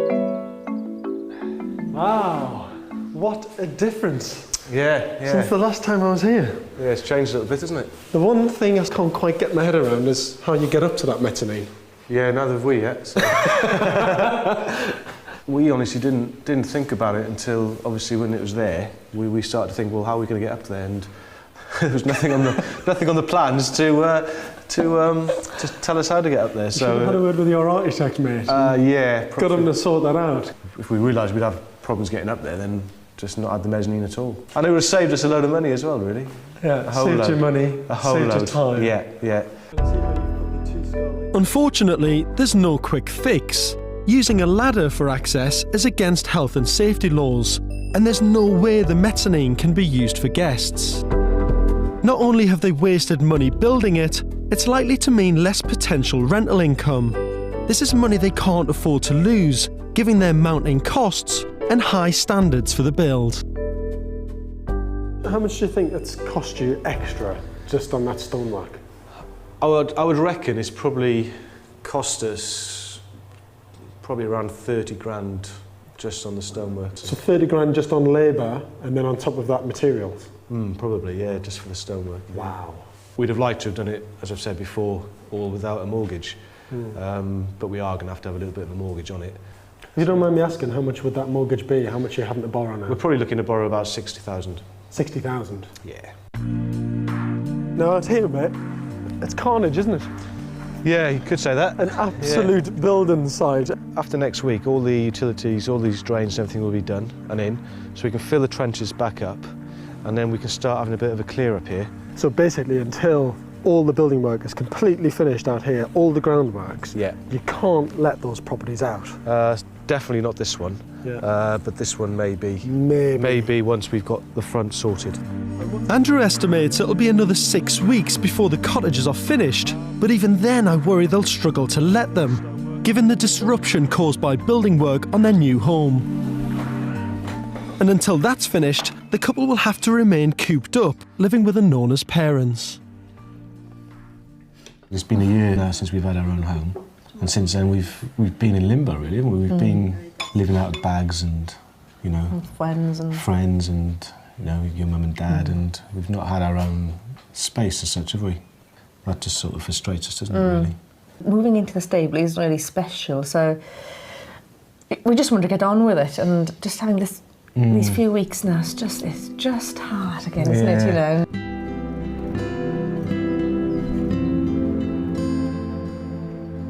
Despite all the stresses of the build, the the couple are starting to appreciate the benefits of being back by the coast where they both grew up.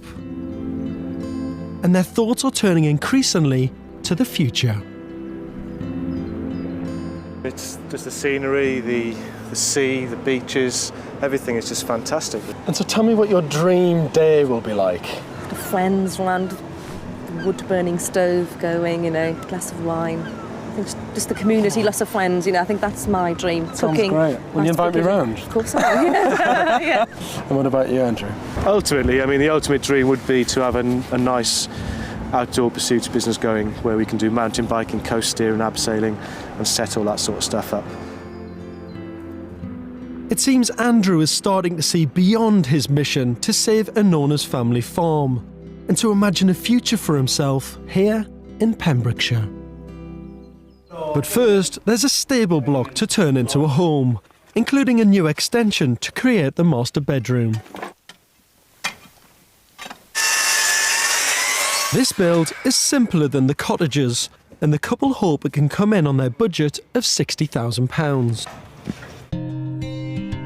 They're breaking with convention as they plan to have their main living area upstairs. To maximise space, they've opted for an open-plan kitchen and lounge.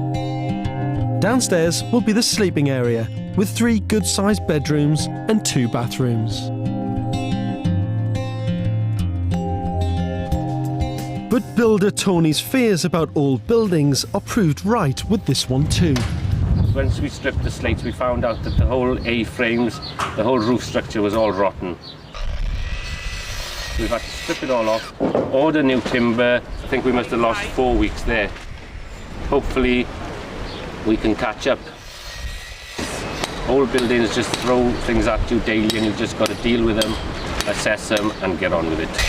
Andrew and Anona want the exposed beams to be a major feature in their home, but replacing all the timbers will add thousands to their spiralling budget, and the couple are feeling the pinch. We've had like about 2 bills a day this week. It's been like madness, and all of a sudden all the bills are starting to come in, and you know, we've got to pay them really.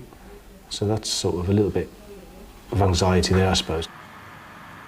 With the holiday cottages still unfinished and major work underway on their home, the couple have more on their plate than ever. Just getting people together, getting, you know, sourcing the materials and things. It's mammoth, you know. So I think we're doing the best way we know at the moment. So because, you know, we haven't got the expertise in the building, so I think it's best for us to do it this way, really. Sometimes come off the phone, or you sit down and you just think, why on earth am I doing this, or why, you know, because before life was easy. We had such an easy life in London, and now we're just here, I don't know, just working. Work. For Anona, the decision to return home and do this project is largely to support her parents. I think, you know, it's definitely made my parents a lot happier, you know, being closer. I think it's just, you know, having us just there. I think it's a comfort to them, and for me as well, knowing that they're okay. I think it's nice to be that bit closer. Andrew's thinking about a family business of his own, running outdoor pursuits holidays with his brother Mark. Activity-wise, in the water and on the coast, North Pembrokeshire doesn't really offer a great deal at the moment. What the coastal steering involves really is entering the water sort of at a safe place, getting together as a group, and then just navigating the coast. You're just following the line of the coast. Sometimes you'll be in the water, getting washed about by the waves. Then you'll come to a point where you'll climb out, you'll climb along the rocks a bit, and then you'll gradually sort of get a bit higher and higher, and you'll come to a jump, so you'll jump off the rocks into the water. It just sort of just freshens your day up really and makes you feel good.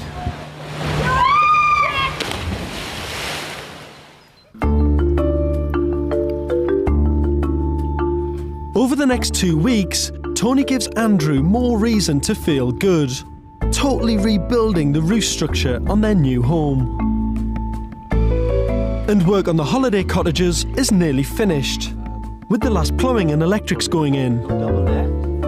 Two doubles over there. Kitchens are being installed and carpets laid. Gosh, isn't it fantastic? So look in here. Wow. How is that? How is that? The first holiday cottage is finally finished. One down, 2 to go.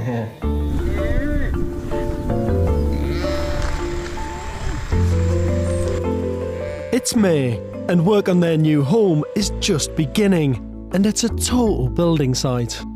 So how's the house coming on? Yeah, pretty good. Well, they've stripped off all the old roof, haven't they, completely? I'm intrigued to see this. See where the money's been spent. This block work is going up really well.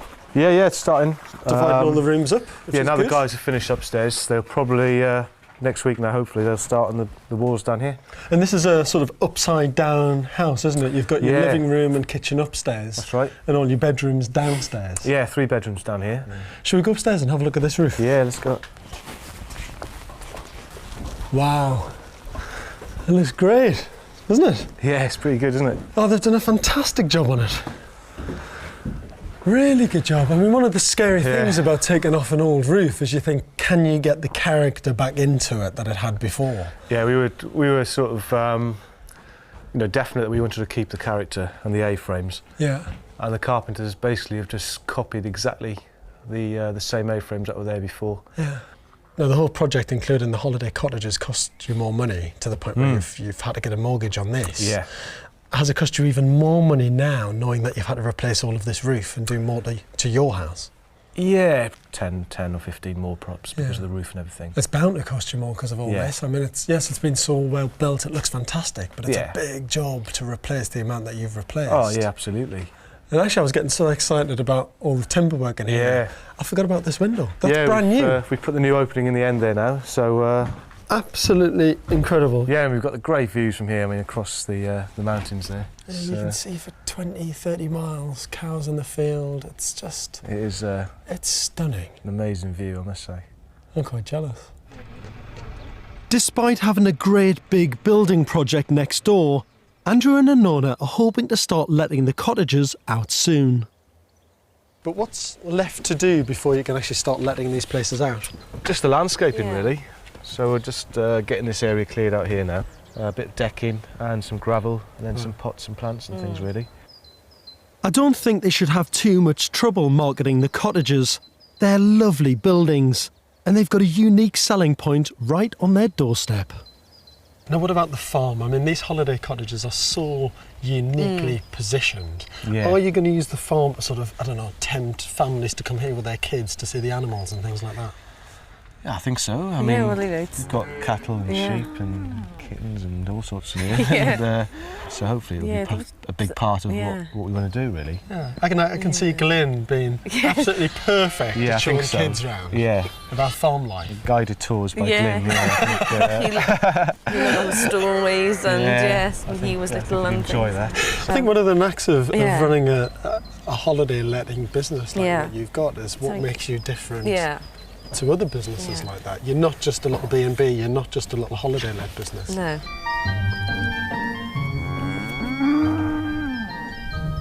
But a beautiful location and attractions on their doorstep aren't enough. To get the highest income, Andrew and Anona are aiming at the luxury end of the market. Let's see how you come. They call in a local lettings agency. It's really nice. It's come out nicely, isn't it? After all their hard work and extra expenditure, it's time to see how much money their holiday cottages can bring in. I think that it's looking, really close to grade 5. Yeah. So what we've done is we've given you a provisional price code now, which is £625 in the high season, and that's for this particular cottage. And then I is going to be £735. But that's what we would suggest is you put them in at that price for this year. See how they go across the height of the season. See how you feel about it. Bye. 29th is going to be the deadline, so we really need to get it all ready by then. It is a bit of a nerve-wracking time. If the couple hit their deadline, the cottagers can pull in over £1,300 per week, allowing Anona's parents the chance to relax in the knowledge there's money coming in. So I think they're pleased we've come back and we've put something more into the farm to make it sort of a viable sort of business in the future. I think the important thing is as well for Glyn and Esther is to keep the farm in the family and keep the land and everything else. So hopefully in the future we can make a good business here to support ourselves and also Glyn and Esther when they get a bit older. The 29th of July deadline for letting the cottagers gives the builders just 8 weeks to finish the couple's home. And that leaves Andrew to do acres of landscaping. Meanwhile, Anona does her bit inside. Yeah, I love all this finishing touches bit, you know, because I couldn't do all the building work, you know, and yeah, this is my forte, I think. In their haste to finish, nerves are frayed. This is stupid. What's the point of putting all this bloody thing on? Does it come off? And up against it, the whole family muck in. It's a hive of activity. Workers racing ahead to get the holiday cottages ready for paying customers and Andrew and Anona's new home finished. I'm really impressed with the workmanship and professionalism of the building team, but the pressure is now on Andrew and Anona. Their deadline is just 6 weeks away, and they've got to make sure the builders completely finish and leave site before the first guests arrive. It's now 9 months since Andrew and Anona set out on their mission to save her family farm.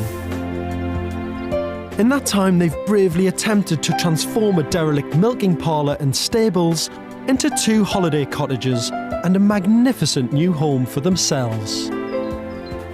It's 2 months since I was last here, and from the outside, it appears they've done it.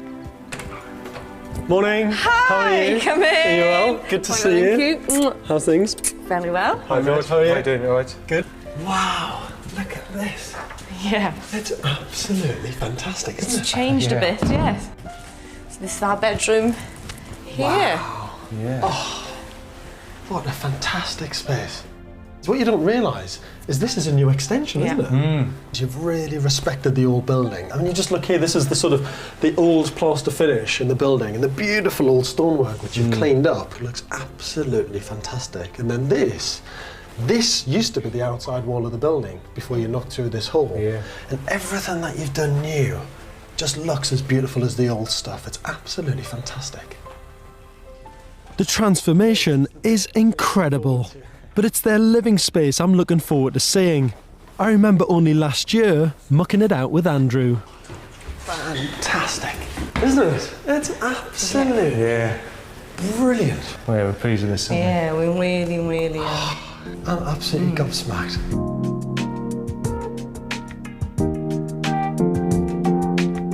It's obvious Andrew and Anona have gone for top-end finishes.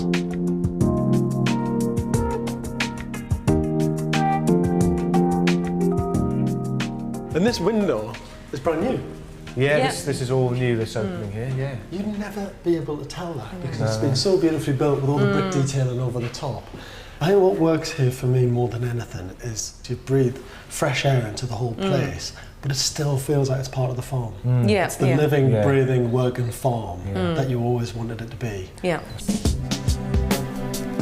The couple now have their dream home, but it's the 2 holiday cottages that they hope will secure the farm's future. And what about the new business then, this holiday let business? How's it gone through August? Oh, it's gone really well. Actually, it's been full. Both cottages have been full, yeah. And people have really enjoyed. Well, they've told us they've really enjoyed staying. So the first thing we do is read the visitors' book when they leave on the Saturday morning, and the comments in there just couldn't ask for better.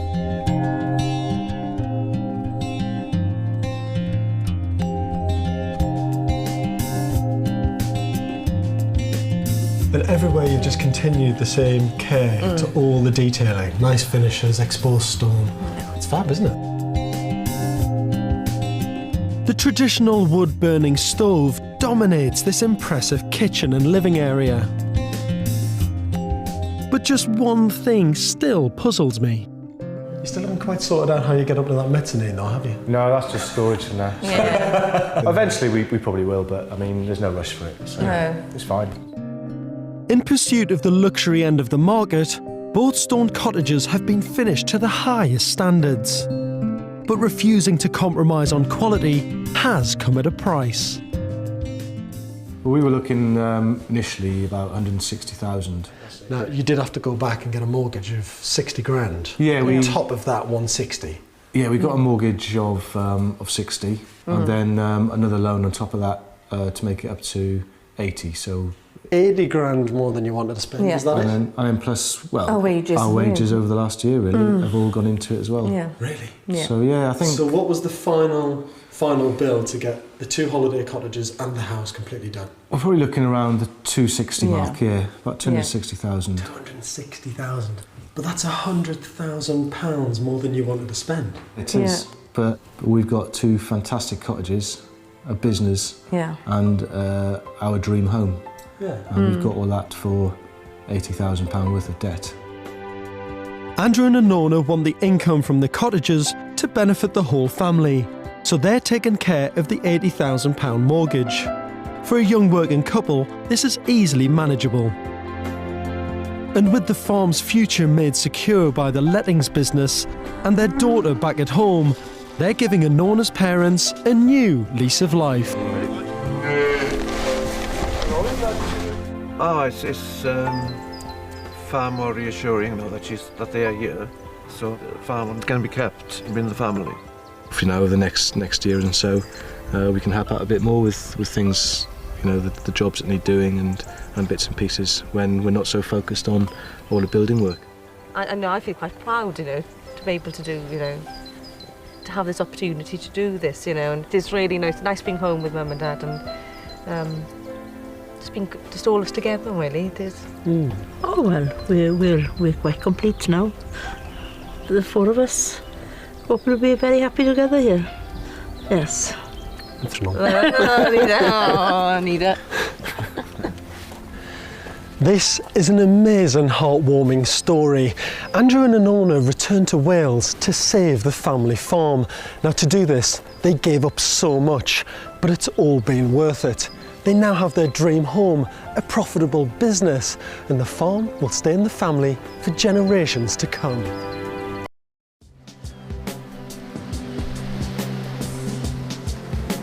When I first met Andrea Carr and Peter Williams back in 2004, they dreamt of opening a designer bed and breakfast by the sea. They sold their organic cafe in London and invested their future in this dilapidated, disused hotel on the Cornish coast. We're not having children together, so this is like, you know, it has... We're having a house. We're having a house. But the project went way over budget. This has like completely been a money pit and we've just been pouring energy into it. And their relationship was severely tested. The pressure was so intense that really was it worth doing it? A year later, I've come back to Cornwall to see if Peter and Andrew's B&B has been a success. But first, this is their story from the beginning.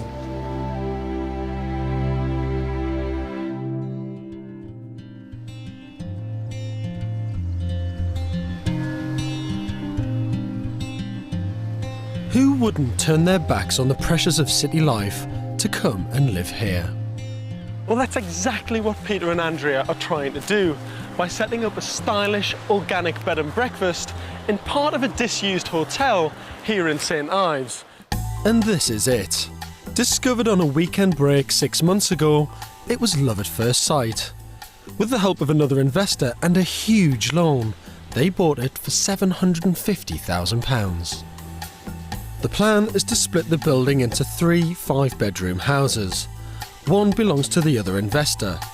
The middle house will be done up to sell on, and the corner house they'll keep as their new home and B&B. St Ives is a busy tourist town with loads of B&Bs, but Andrea is a set designer and Peter is an organic baker, so theirs will be different. Stylish, and organic.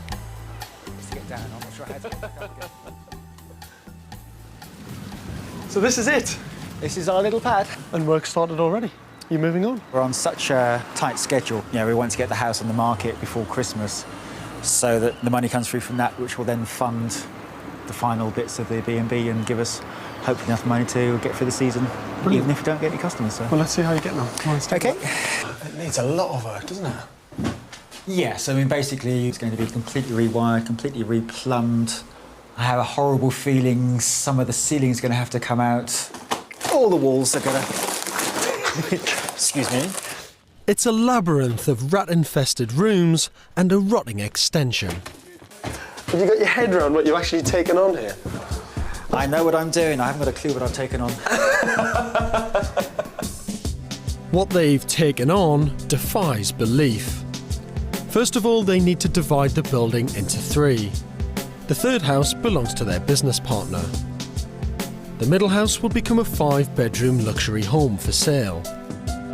The corner house will be Peter and Andrew's new home and B&B.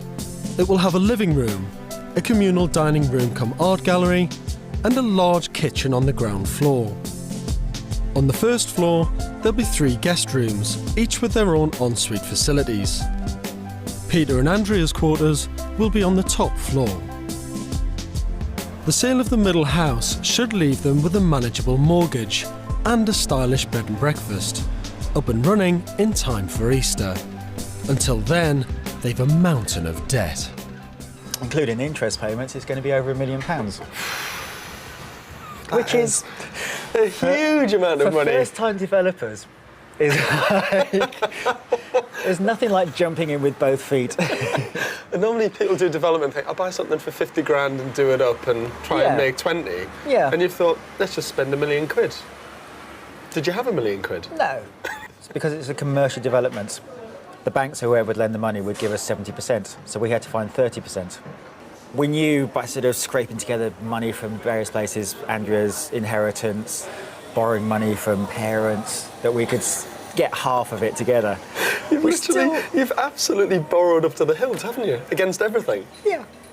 Because they've borrowed so much, they must finish the middle house fast. It should then be worth around £425,000, which will make a huge dent in the loan. It's risky, but the prize is worth it. Long-term plan is to regain a quality of life that I lost when I was in London. To relax, to not be so stressed out by running a business 6-7 days a week, 12, 14, 16 hours a day. Although running a B&B will be 7 days a week, the actual hours and the actual amount of work involved hopefully will be a lot less. Very brave. Yeah, I don't really think about it in those sort of terms. All I do know is I've left London and I shan't be going back there. Brave or not, it's a huge task. They've got to rip out doors and renew electrics, plumbing and rotten timbers. They've got to put up new walls and decorate everything. All this in just 7 weeks. The middle house must be on the market in December when house buyers flood into St Ives. First job, demolish the extension and strip out the rooms. But it's a fragile building, not used to such rough treatment. Oh my God. Brian's been taking tiles off here, and the vibration basically has jolted the whole thing. Load of tiles has slipped, which means that Adrian's got the joy of going out there on the roof to fix it. Well, sooner him than me.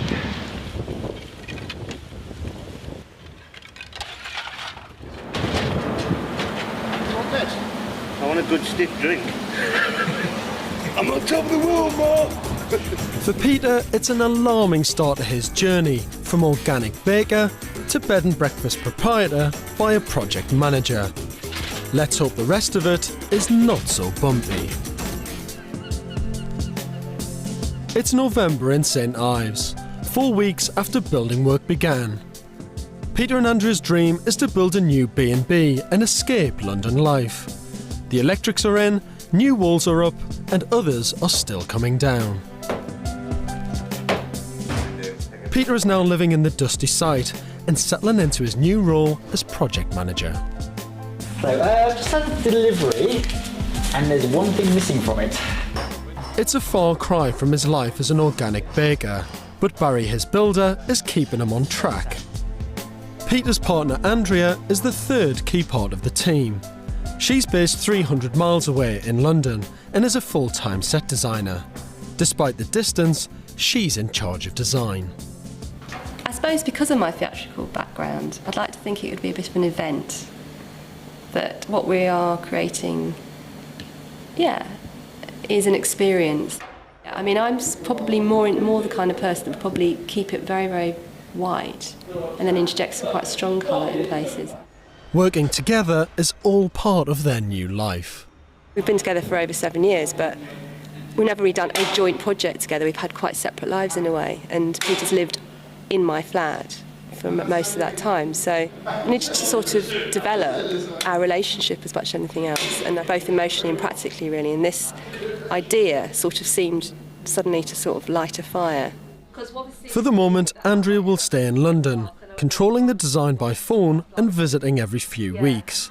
Longer term, she's keeping an open mind. Are we on schedule?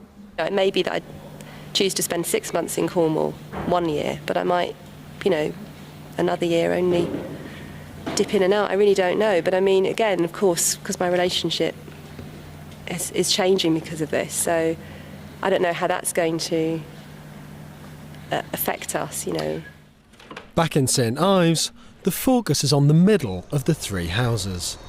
The aim is to get it on the market before Christmas. Then they can concentrate on the B&B, finishing that in time for Easter. Hi, Peter. Hello, George. How are you? I'm very well, how are you? Good to see you. It looks all hectic. It's messy as it has been for the last few weeks, basically. Getting Come on, messier and getting cleaner. Let's go and have a look. How's it all going? Is it going as well as you'd expected or not? It's going pretty well. The gaps between the houses are now gradually being filled in. It's all bricked in, and the drainage system has been taken away. Actually, these rooms are moving on, aren't they? You've got architraves around the doors. That's plastering, skirting boards are on. By this time next week, this will be ready to paint. So how's everything going in here? Because time's really pressing on, isn't it? It's getting very tight. Most of the structural work has been done. So we've got the steels in so that the house won't fall down anymore. And now the guys are working overtime, so they're working Saturday and Sunday as well. So it's going to be very tight. I think if we can get it done by the 2nd week of December, it'll be okay. Pushing it a bit, aren't you? Just a bit. It looks it to me, but our architect came down last week and he said it looks a lot worse than it actually is. He reckons we will be done, so he's the expert, so I'll rely on his judgment. Architects are always optimistic. Never believe them, honestly. Trust me, never believe them. And that's an architect telling you that. The deadline is starting to look unlikely. It doesn't help that communication with Andrea, 300 miles away, is far from easy. It gets frustrating because I go to the B&Q in Red Roof, Andrea goes to the one in London, and it's again a sort of long conversation, and we end up having to get the barcodes to read those out to each other. Oh no, that wasn't the one you were talking about, it's that one over there. So you're both standing in We're both B&Q, standing in B&Q, reading one out in barcode. London, the other one in Cornwall. Yeah, talking on the phone saying, what are you looking at? Is it the same one? Reading barcodes. That's basically brilliant. reading barcodes to each other. And it works. Andrea has very high standards, and her designs for the bathrooms are making life difficult for the builders. I mean, we put on suites up and they've come down, and then we put them back up. Well, we're up 7 times. 7? Yeah, 7 times. And now I think they're like it. They'll find that out tomorrow. Andrea is coming to inspect the work. Yes, look forward to it. I think that will be, it's always nice to see Andrea, because Andrea puts her stamp on the properties. There isn't really much that she can change now. She was down 3 weeks ago, 4 weeks ago? Yeah, right. To be honest. Yeah. No, there's plaster on things, she won't do it. We've had discussions about budgets. So what is. I might have a day off. Stay out the way. Let Barry sort that one out. Lovely lady. I'm just going to do my notey things. So this actually hasn't changed at all, has it? No. I'm going to have a look at the kitchen. Doesn't feel so.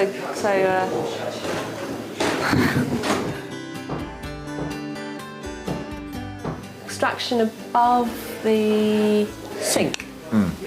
Why is that?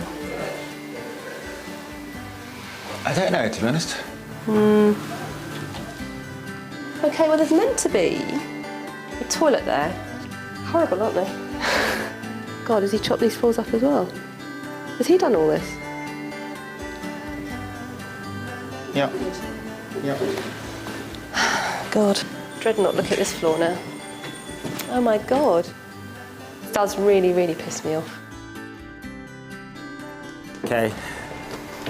Hours later, Andrea heads back to London, leaving just a few things to do. Little list. This is what Andrea leaves for me. Joking apart, the changes affect much of the work that's already been done. Andrea has a keen eye for detail, but she's spending a lot of time and money on this house at the expense of the B&B. Lovely. Nevertheless, Baz and Peter throw everything at the jobs on the list in a desperate bid to finish the middle house.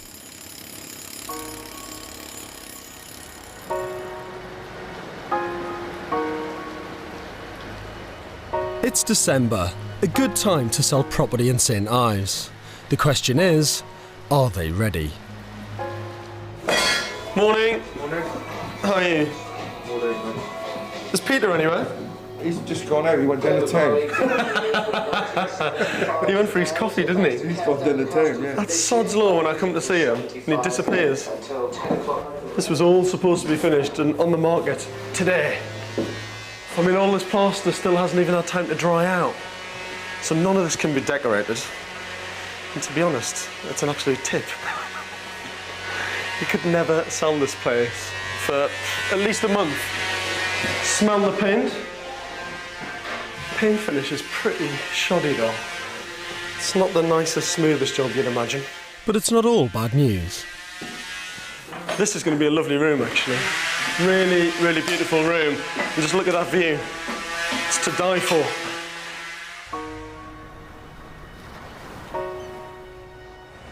Now, your original plan was to have House 2 on the market by now, but it hasn't happened. It hasn't happened.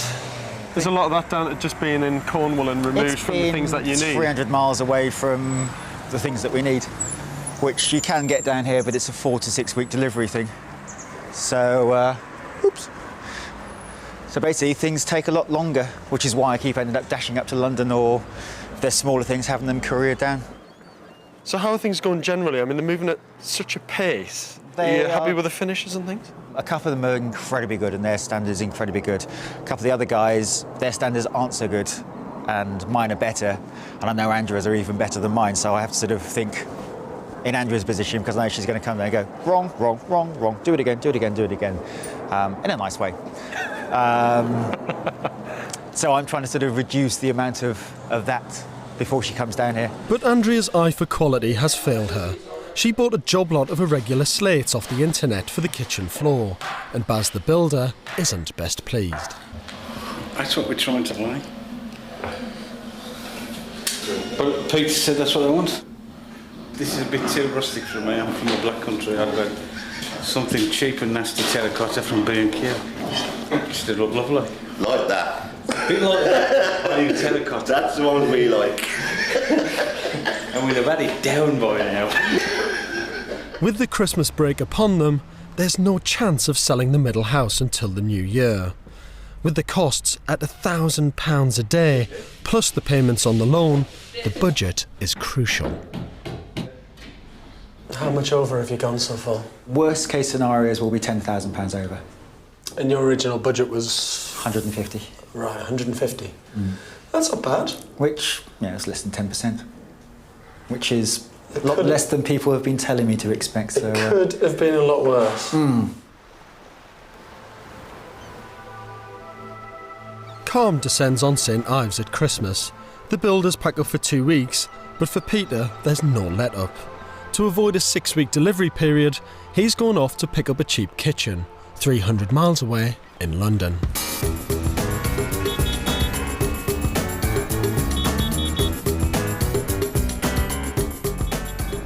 But this is the kind of thing I find frustrating. You'd be 200 yards from your home and it can take you half an hour to get there. London, I think once you move out of it and come back to it, you kind of forget just how aggressive and how fast the whole place is. Just the general level of courtesy is so much higher elsewhere than it is in London. Come on, chappie. Yes! Big banner headline in the local paper. Car crime goes up 100%. Last year it was 1, this year it was 2. Which I thought beautifully sums up the difference.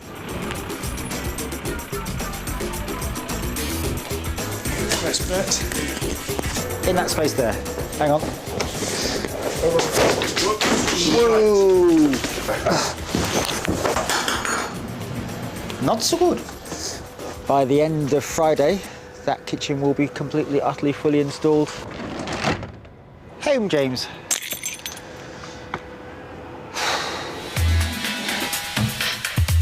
Baz and the builders are back after the Christmas break, throwing everything at the middle house.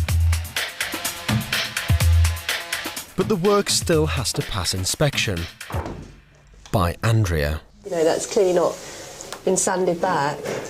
You don't kind of start painting until you've actually resolved the initial issue of the peeling paint.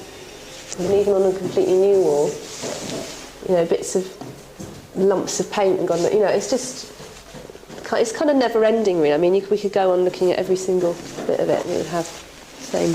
It's just people that don't understand paint or paintings, whatever. Peter? Yeah? Can you come and have a look at something? These copper pipes, can you make a note about whether we can buy something that's chrome? Can I finish off writing the list for in there? Yeah, sorry, I didn't realise you hadn't. Well, I didn't realise you were going to jump straight in here. Sorry, so all right then, okay. I'm trying to do this a bit methodically. You know, things like this. You don't kind of think someone's not going to do that, but then you discover that someone thinks that's okay. As for the concealed pipe work, well, it isn't. Yeah, Daryl the chippy faces the music. We need to finish. I mean, we need to complete this. We can't just sort of go, oh, well, that's that. We're getting half done, and then having to go back to it and going back and forth. But I don't know why that is. I take responsibility for moving this around. I take responsibility, and we've paid for our mistakes. But I will not sit here and be told that, you know, this is all last-minute stuff. All this information has been available. The pipes have always been hidden in the wall. It's always been a wall-hung thing. But in the end of the day, we are paying for a lack of sequential thinking on this building site, and people are getting pissed off with us. And I think there has to be a line drawn where people take responsibility. Yeah. That's the bottom line. And, you know, and it's us that's got to sort out the really, really bad paint job and all that kind of stuff. I think you've gone around it totally wrong, to be fair. Yeah, and the finish is shit. Worse than shit. But you're spending hundreds and hundreds of pounds on a toilet that you can stick in for 80 quid. You know? But funnily enough, it's the spending on these sorts of things that I think is... But they don't make property, they don't increase property value. I think that in light of the finish on the walls and the rest of stuff that's gone on, I am absolutely 100% relieved that I spent a bit more on the white goods. Because at least they don't look shit. Yeah? Yeah. So much time has been spent on the middle house, the B&B has been left behind. Only the electrics, the structural work and some plumbing has been done. Some effort has to go into the B&B now to get it up and running for the start of the season. Without the Easter income, the whole pack of cards could collapse. It's time for a change of tactic. Be there. Simple as that. I'm not going to go through this again. Be there, tape measure, pencil, hold the plumber by the hand. Peter and Andrea are planning a new life, running a bed and breakfast in St Ives. But by mid-January, this £1 million property gamble is 6 weeks behind schedule.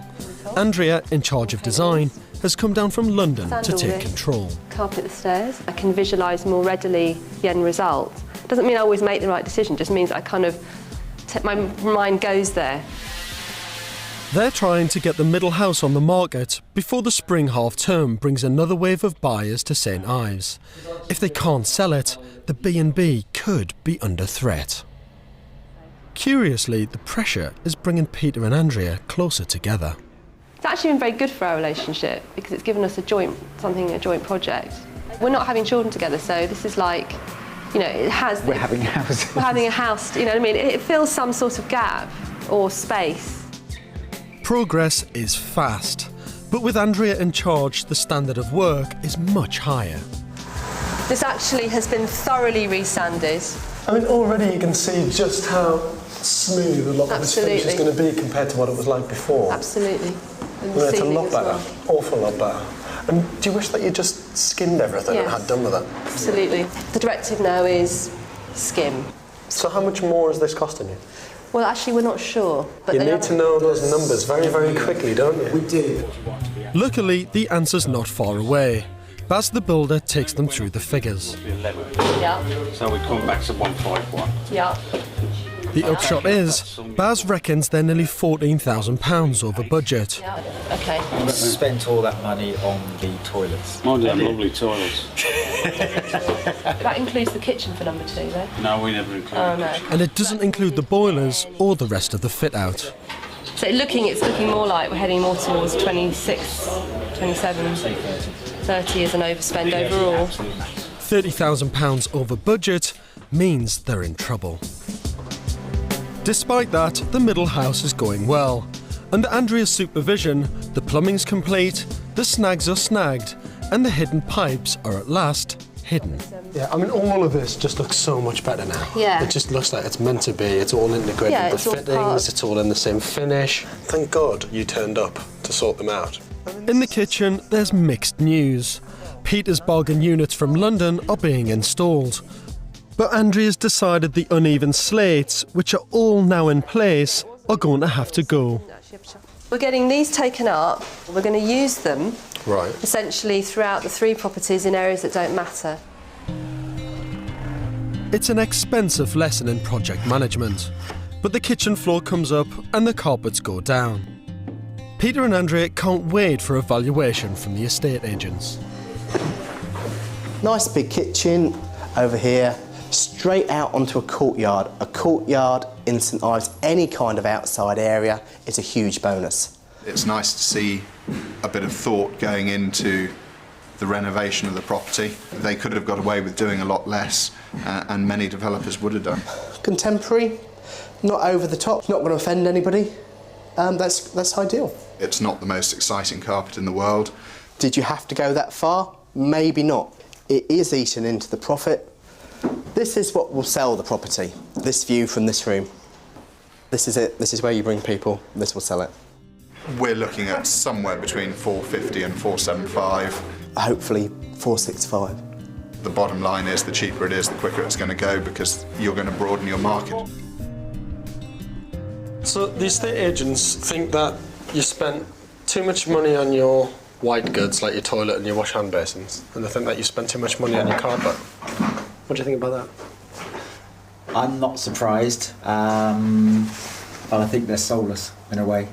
That's no disrespect to the estate agents themselves. Just say what you think. But they're looking at it bottom line, and that's the end of the story. So they know their market, they know what sells, what doesn't sell.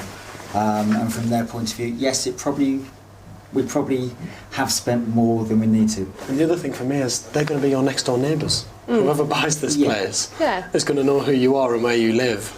And Yes, you they'll don't have want our your address. Yeah, you don't want your neighbours thinking, oh, they're cheapskates and they've done a really nasty, horrible job. And then to come in and have a cup of tea and say, hang on a minute. Yeah, my bath doesn't work. But there won't be any visitors for a while. They've spent so much time and money on the middle house, the B&B is still a shell. With the overspend so high, it's time for a chat with the bank manager. Gary, what am I doing? Hi, unexpected. Peter, that's a very big smile on your face. What's all that about? We just had the bank manager round. In my innocence, I misread completely the contract. And whereas we have £150,000 for the rebuild, and we had to contribute 50,000, so in my genius-like mentality, I thought that meant that we had 100,000 from the bank and 50,000 that we contributed. No, it's 150,000 from the bank, and we had to contribute 50,000 on top. So our thing about being over budget. That's fantastic. Now, if you two were relaxed before, you're going to be laid back But now. does that just make us sound even more doddery, though? Who cares yes. if you get away with it? Well, I mean, the thing is, I don't quite know how we've got to this point and not knowing what our budget was. It was just simply misreading. There's something going on here that's a bit odd. There's some surreal fate thing happening. Well, it did. I don't know what it is. I mean, it was only a few hours ago we were talking about you maybe being out of pocket. Well, we still might be out of pocket. I don't really. Maybe there just is a sense of a bit of destiny or something. I don't know. The fact that we found this place at all. Money worries seem to be over. Andrea concentrates on the middle house and the builders crack on with the B&B. Everyone settles into a routine, except Peter, who's nowhere to be seen.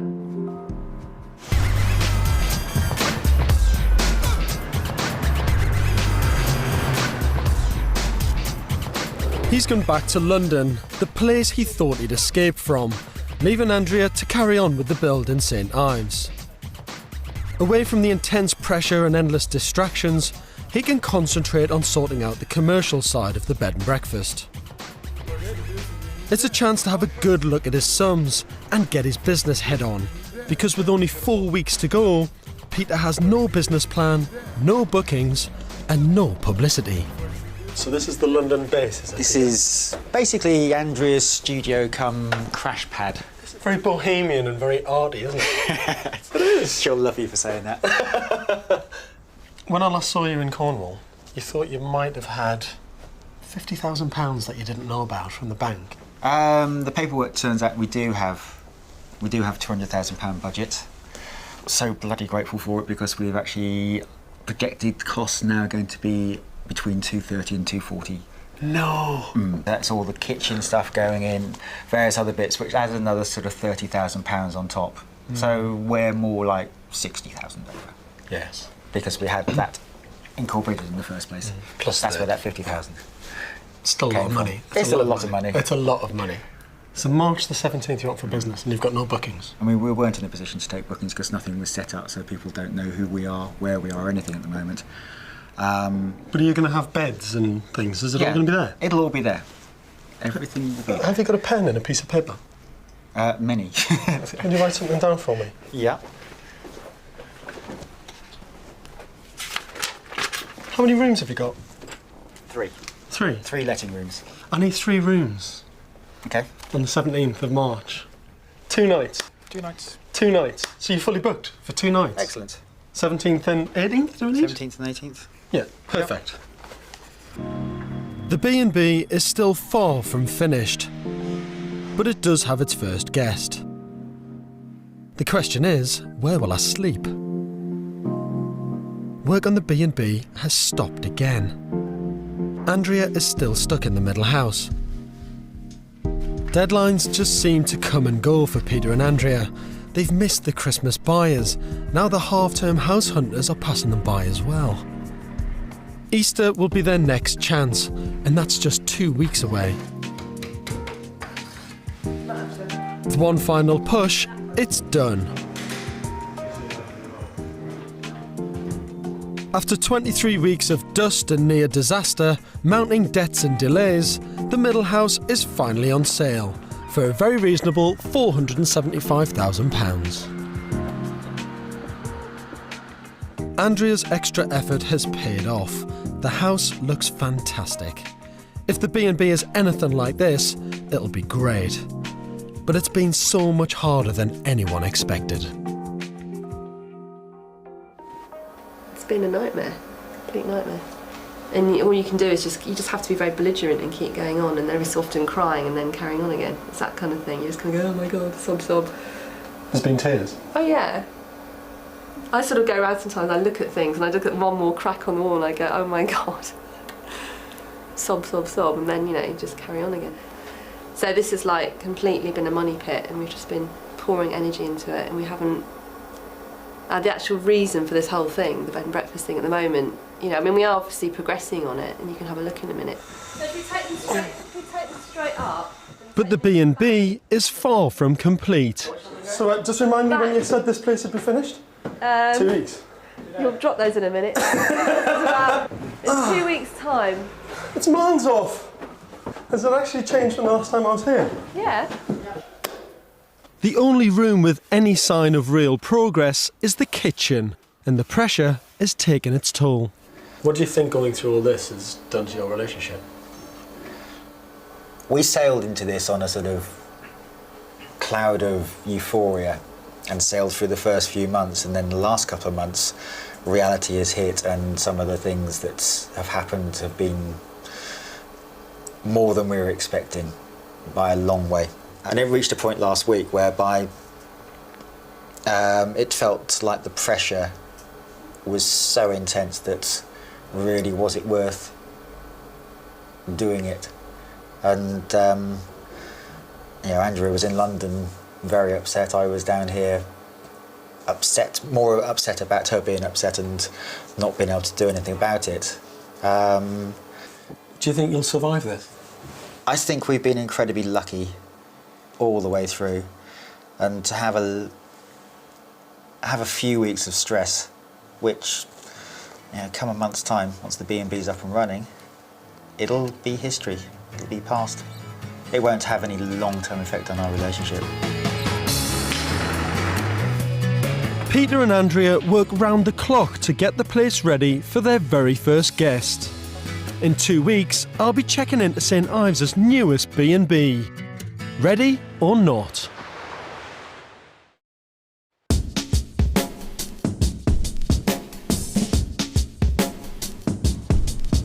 George, how you doing? Is it done? Have a look. You're our first first guest? Person who's seen it who's not been working on it. This is good. You have done it. Do you have no faith? I think I probably didn't have it. That's the problem. If I had no faith at first, I have now. What they've achieved is nothing short of a miracle. The reception rooms are beautiful, light and airy. Now there's a sense of cool city chic in the heart of St Ives. And the blend of natural materials fits their organic philosophy. The imposing chunky dining table is made from reused Victorian timbers, polished with natural beeswax. A great place to start the day. All around the house there's bright, bold artwork by Andrea, her family and friends. And it's all been done in the nick of time. So as we come in the front door, the builders are running out the back door. This looks like a finished kitchen. Yeah. It's such an achievement. It's a practical chef's kitchen that looks brilliant. But upstairs, the best is yet to come. Oh! That is amazing. This is what it's all about. One of 3 stunning guest bedrooms, literally flooded with light and life. A refuge above the town and sea. It's a masterful and controlled piece of design, built with hard graft and sheer determination. 2 weeks ago, I would never, ever have imagined that I'd be lying on this bed having conversations with you guys about how wonderful No, this I is. don't think we thought we would either, to be honest. It wasn't until about 4 days ago the reality actually hit me. I was like, oh God, no, we're not going to do it. And I had a sort of a virtual massive panic attack about the whole thing. Did you? Yeah, I was awake. I think I slept about an hour. And Andrea, bless her, went the opposite way. Like, nope, we are going to do this, and sort of pulled me back up again. The drive, pushing this project forward. No, I don't know, that's fair. How do you feel about that? Unfair, though. It's not unfair. It is, because you said It's not unfair because it's such an emotional time, don't you think? To get to the end of something like that. Yeah, I do. Yeah. In truth, it wasn't over yet. The Organic Panda, as the B&B was to be called, wasn't quite open for business. Peter and Andrea's living quarters were far from finished, and the lack of a building certificate meant I couldn't stay the night. The next door house had still not sold, and it was another 2 weeks before they were ready to welcome guests. When I left Peter and Andrea at the end of the last series, they were emotionally drained and financially stretched to the limit, and Andrea hadn't decided whether she was going to stay working in London or whether she was going to help Peter set up the business in St Ives. So a year later, I've come to see if in reality, running a bed and breakfast lives up to the dream. Peter and Andrea's dream to renovate and run a luxury bed and breakfast in St Ives was an idyllic one. But the journey to achieve that dream was financially and emotionally draining. When I last saw Peter and Andrea, they'd pulled out all the stops to get their B&B ready for the summer tourist rush. Now I'm back 1 year later to see how they and their business are doing. Hi George. So nice to see you. Are you well? Yeah, really well, thanks. Come on in. It's been 11 months since the B&B first opened for business. So how's it all going? Really, really good, yeah. How good? We're in a sort of breaking even position at the moment because we're still investing in the business, we're still perfecting things. But breaking even for the first year is fantastic. I thought it would be the end of the second year we'd break even. Yeah. And the money from the build would sort of keep us going through that, but... So business is good? So business is good. Yeah, business is very good. Business is more than just good. All the guest rooms are now finished and they've been booked up all summer. The house next door has sold for close to the asking price of £475,000. And with that financial burden lifted, the couple have been able to focus on their new life. So what's it like running a bed and breakfast every day? Thoroughly enjoyable. We had a few faulty town moments where I've been mending a knob on a door because it's fallen off and Peter's been keeping someone entertained downstairs. I've been whizzing by going, yes, the knob's back on, or no, the knob's nearly fallen off, or whatever. I'm really glad to see Peter and Andrea working so well together. They've made a real success of the guest rooms, and I can't wait to see what they've done with their own private space on the top floor. Well, this is your living accommodation. We were sort of sleeping on a deflating bed. Yes. Bedroom. So bedroom, double bed here, and then in here? Yeah, sure, come in here. The last time I was here, the top floor was far from finished. Now it looks homely. But space is limited, and I wonder how they're enjoying living together in their new home. And now that you've been brought closer together here and running this business, is it making your relationship better? Certainly over the last year we've spent more time together than we have done, or more quality time together than we have done the previous 7 years or whatever it is. Obviously we've got the most fantastic place to explore together, and we've been for cliff walks, and very often we go for sort of evening strolls around St Ives, and it's incredibly romantic actually. Andrea's always said that her plan was to spend half her time in London and the other half in St Ives. But this place must have really had an effect on her. She spent 9 months of the last year living at the B&B with Peter, which is great news for their relationship. Is this happiness for you, do you think? Yeah, the happiness to me is the balance of the two worlds, and that is what I want to experience. And I think when you're in a place like this, you really can sort of begin to understand what real relaxation is. Now, one thing that you talked about quite a lot with me was about how you sort of want to develop your relationship with Peter emotionally and practically, I suppose. How's that turned out, do you think? What's that thing? If something doesn't kill you, it makes you stronger. Yeah. I think, in a way, he's a much happier person being down here, and I think that, in itself, has had a very positive effect on the way we interact. Peter is loving the relaxed outdoor lifestyle and the extra free time his new life away from London gives him. Afternoons are spent learning to surf and taking photographs. And so far, not even early mornings making breakfast and beds have been a grind. It takes me 10 seconds to get to work in the morning. Just less than that, just open your eyes. Yeah. Well, no, I have to get downstairs. Does that feel like work to you? I'm intrigued. No. For me, it was always kind of a dream to sort of have groups of people sitting around talking about a whole variety of different subjects.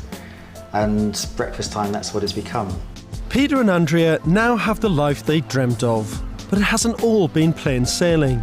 They spent nearly twice their 150 grand budget, and after selling the next door house, they still have a whopping £350,000 mortgage, which means the pressure is on to keep their B&B looking good and their guests happy.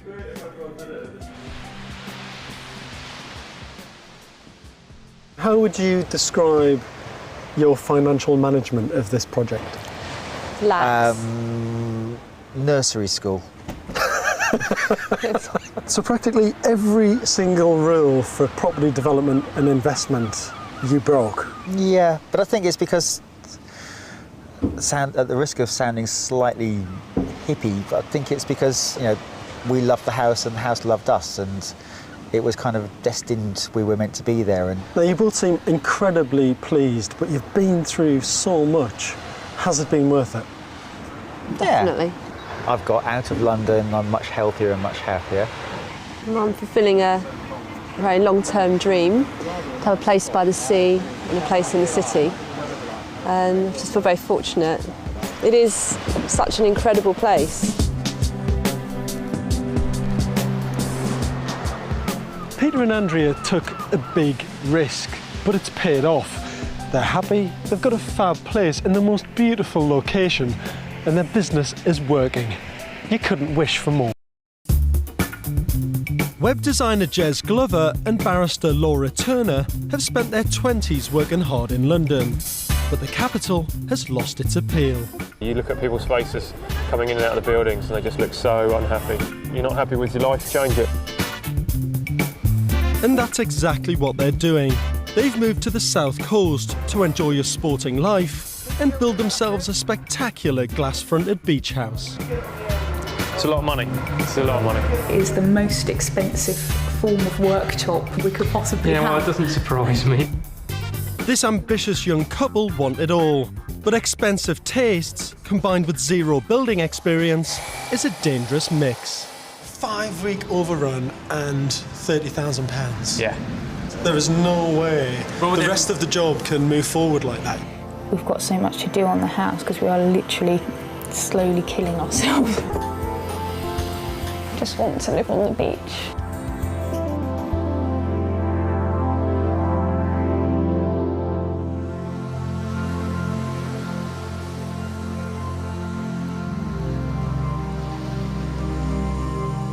The British coastline is one of our most treasured assets. If you think competition to live near it is fierce, then the chances of finding land to build on can seem impossible. But Laura and Jez have found the perfect building plot. They're going to build a dream home with uninterrupted views of the sea. As far as escapism goes, it doesn't get any better. The plot Jez and Laura have bought is in Worthing. It's just 15 miles along the south coast from Brighton and has shaken off its reputation as a place to retire to and becoming a hotspot to invest. Jez and Laura's house will be right on the beach. It's an ideal spot for a life of sporting leisure. It'd be nice at the end of the day to be able to come out of the house, straight out onto the beach, little fishing rod over the side, catch a bit of dinner, barbecue on the beach. Yeah, it's nice to be out on the water, and especially when you realise that soon you'll be able to paddle along and look at your own house on the beach. Hey, nice to meet you. Nice to meet you, George. Hi, George. So tell me what the dream is for you guys. The dream is this, isn't it? Look around you. I mean, could you ask for a better location than living on the beach? It's just like a different landscape every day down here. So... Well, where did that passion come from to leave city life and come to the coast? I was brought up in Margate down on the coast, and so I had umpteen beaches every direction at the weekend. And, you know, we can do anything we want really. We go on our bikes on the downs. I'm learning to horse ride on the downs. We've started having kite surfing lessons. Jez has really taken off with that. It's just like, where would you rather be? Do you want to wake up in London, or do you want to wake up looking at that every day? It's like digging for gold, isn't it? You know, we found the ultimate location. And this is it. Just 20 metres from the water's edge, it really is a dream location. It's huge. It's not all ours. It's not all ours. Right. Our piece is going in here, and this piece we've sold off. I've got planning for another house. So it's 2 separate houses? 2 separate houses, yep. To afford to build their dream home, they made the canny move of selling off half the plot, together with Jez and his architect's designs for a second home. They have to be built in the same style and at the same time to meet planning laws. But all this has taken Jez and Laura 3 long years. I think a lot of people kind of looked at it and just went, you're nuts, because, you know, to find someone who wants to live in a house that you're kind of dictating the outside shape of, you know, you're never going to find anybody. And we did. But that's brilliant. They now have £170,000 to build their dream home. It's a spectacular 3-storey glass-fronted beach house with unspoilt sea views. In the basement is a huge state-of-the-art kitchen diner for entertaining, boasting the very latest appliances. The whole of the first floor is dedicated to an opulent living room.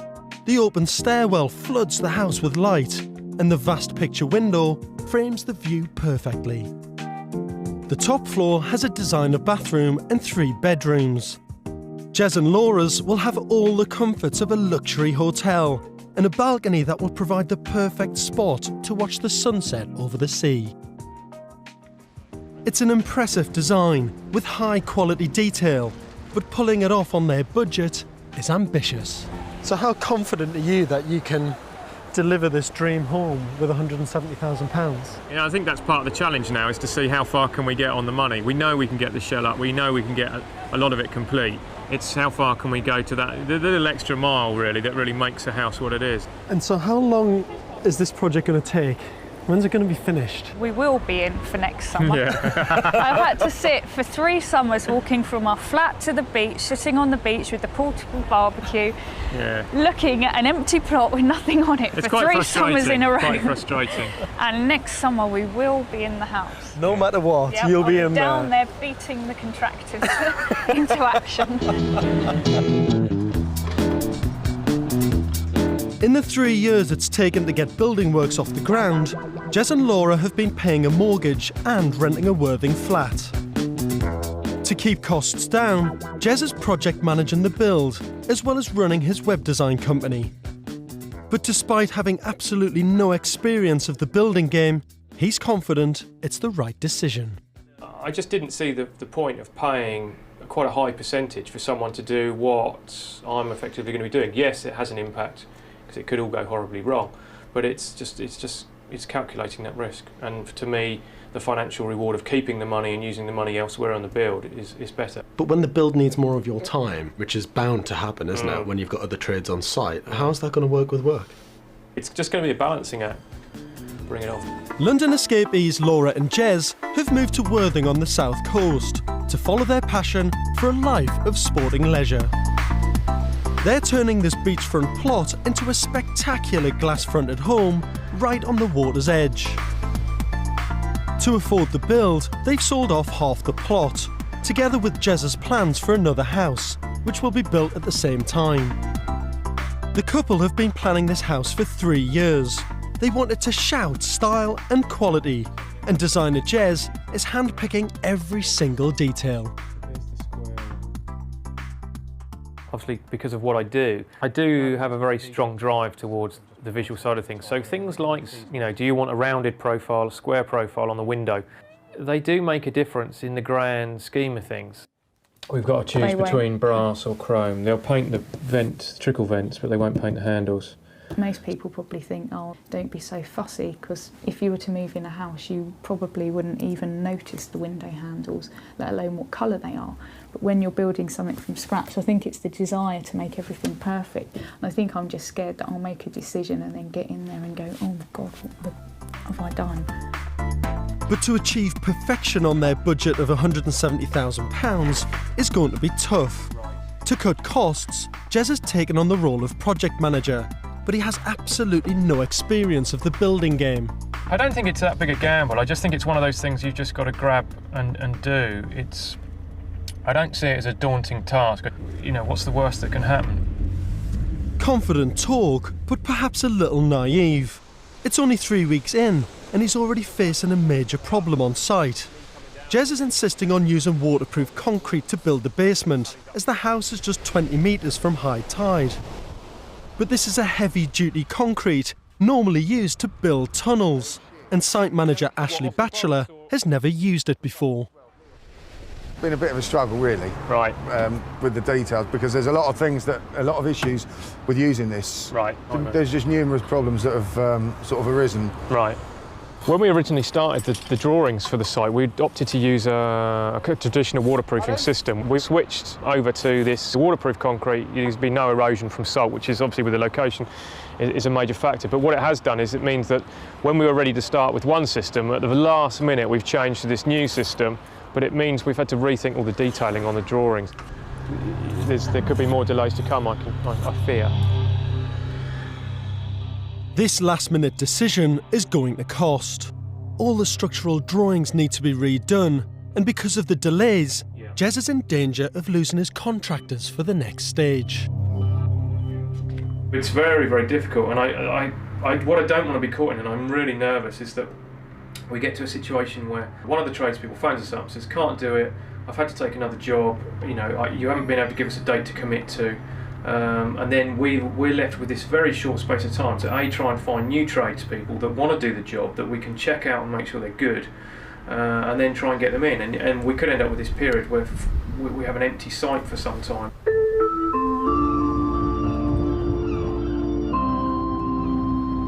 Two weeks later, I find the builders still struggling with the concrete, on their own and without the new drawings.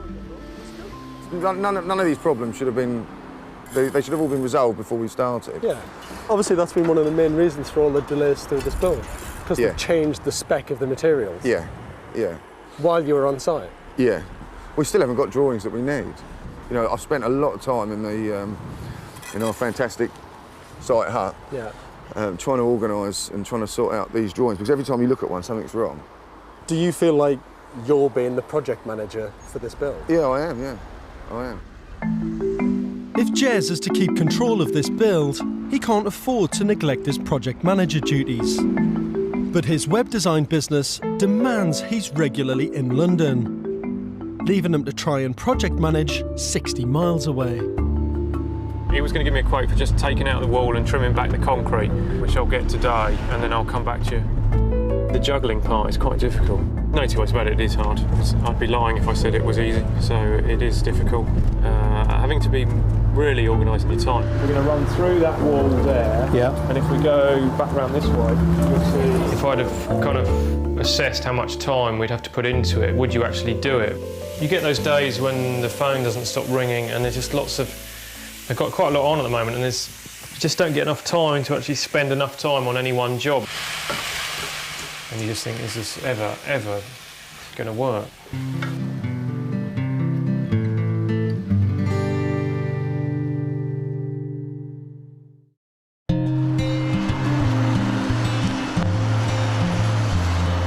It's the start of the new year, and at last, the concrete basement is finished. So phase one is completely done now, eh? Yeah, this is it. So you've now got peace of mind that all of this concrete everywhere in this basement is waterproof and will never, ever leak. Yeah. So they tell us. Yeah. But it's cost you more money than you expected, hasn't it? Mm-hmm. How much more? Into the tune of about £30,000. £30,000? Yeah. And how much longer has it taken you than you expected? About 4 to 5 weeks we've overrun on the initial schedule. 5-week overrun and £30,000? Yeah. There is no way the rest of the job can move forward like that. You can't have those delays and you can't spend that extra money because you haven't got it. We haven't got the extra money. This has been a bit of an interesting learning curve, and let's hope that, well, it just makes us more focused for the next stage to make sure we have much greater control over it. Yeah, there's nothing like losing 30 grand to focus the mind, is there? Yeah, exactly.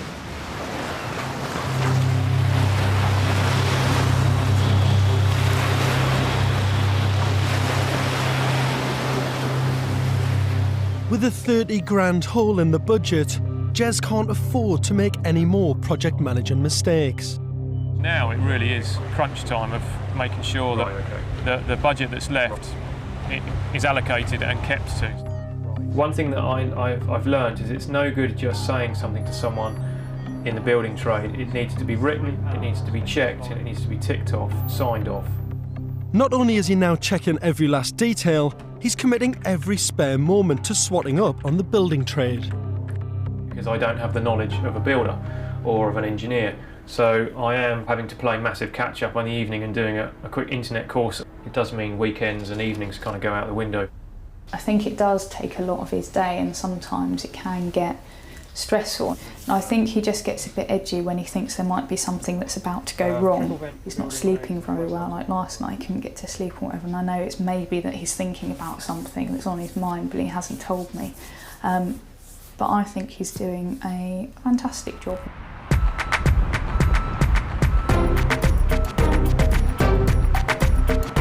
The next phase of the build begins with the arrival of the superstructure of Jez and Laura's house, 2 months behind schedule. This is it, this is what we've been waiting for, so as long as the weather holds, we'll be alright. Yet again, Jez has made a bold choice with his method of construction.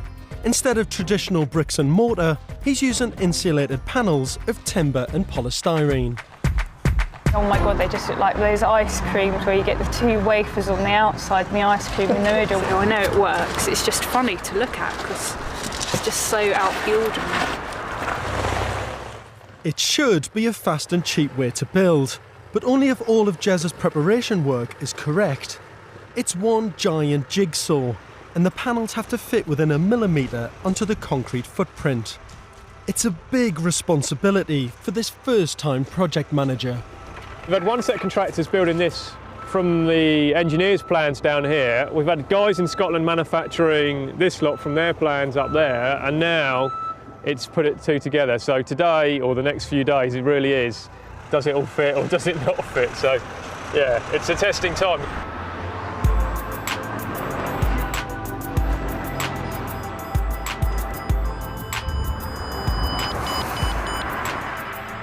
If the concrete is not absolutely level, the panels will not slot together.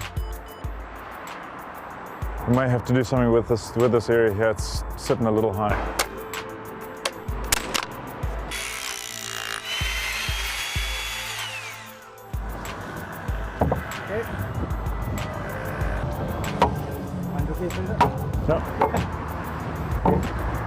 Look at that. Spot on, spot on.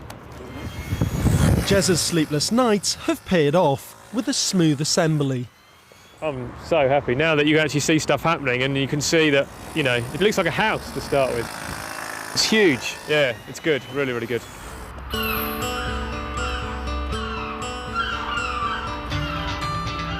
With everything going to plan on site, Jez rewards himself with an afternoon's kite surfing.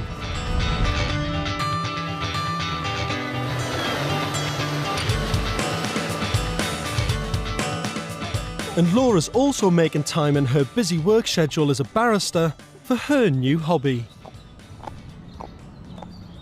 We work hard and it's nice to have something to escape to. It makes me forget about work and will probably help me forget about the house as well, because I'm so intent for 45 minutes on not falling off. I'd have never, ever, ever have thought of doing this in London, and I wouldn't have been able to, because I'm sure there are stables in London, but I don't fancy trotting around the West End on a horse. Back on site, the shell of the house is up. All that remains is for the roof to go on.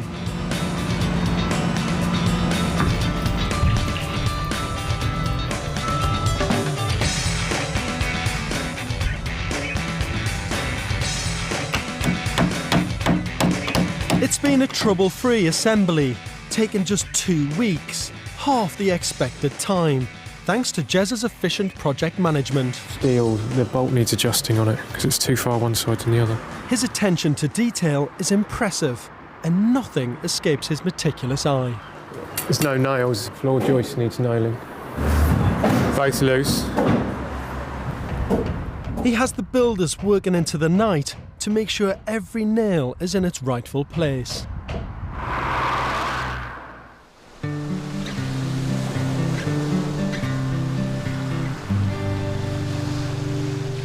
It's typical February weather, and I've come back to Worthing to see the shell of Jez and Laura's house for the first time. Jez. George. How are you? Hi, Good. Laura, are you well? I'm good, to thank see you. It's just as well you got all this up Yeah. and done before the bad weather's kicked in. Yeah, isn't it's it, got really, really bad. It's grim today. So how does it feel after, what, 3 years in the waiting to at last have the shell of your house up? It's just mad. It's just an amazing feeling. Really, really good. And this is the first time, because we're up at the high level, which Yeah. is your bedroom level, that you can actually get that view. I could just, watch it for hours. I'm sure the first winter will be the outlet every day. We've got a new house with a balcony and we're going to use it.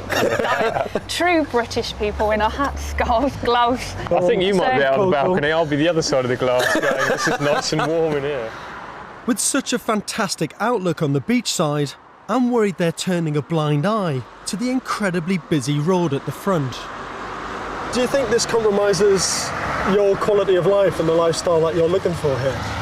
No, not really, No. because it's a small price to pay for the ability to be open the front doors, walk straight out onto the beach, kite surfing equipment, canoeing, whatever we want to do. So have you actually designed this building to act like a screen to all that noise from the road?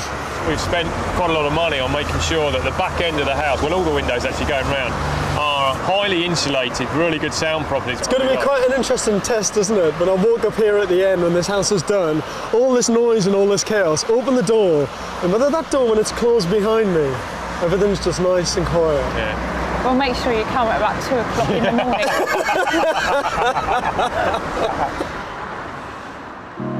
The idea for the inside is that it will be an oasis of calm. Wow. This is it. This is the space, yeah. Fantastic. I mean, this is going to be the lounge. You'll come through the front door. Yeah. You've got the lounge area. I mean, the view you're going to see straight away, straight out to sea. And how the space is kind of worked out, like with the stairwell opening up here. So this is where the staircase is going to go? Yeah, we've got this big void. So you're going to get light cascading all the way down, 3 floors. It's such a dramatic space, isn't it? It is, yeah. There's still a lot to do, isn't there? Yeah. I mean, a prefab structure can lull you into a little false sense of security because it moves so quickly. You think the build's already there. Yeah. To get this building wind and watertight, when are you going to have the glazing in? When are you going to get the roof done? And when is it going to be clad? The builders were ahead of schedule by 2 weeks, so we're now trying to drastically pull everybody up 2 weeks rather than delay everything because everyone's usually late. We've got this issue of getting contractors back on site before they were booked, so it is frustrating.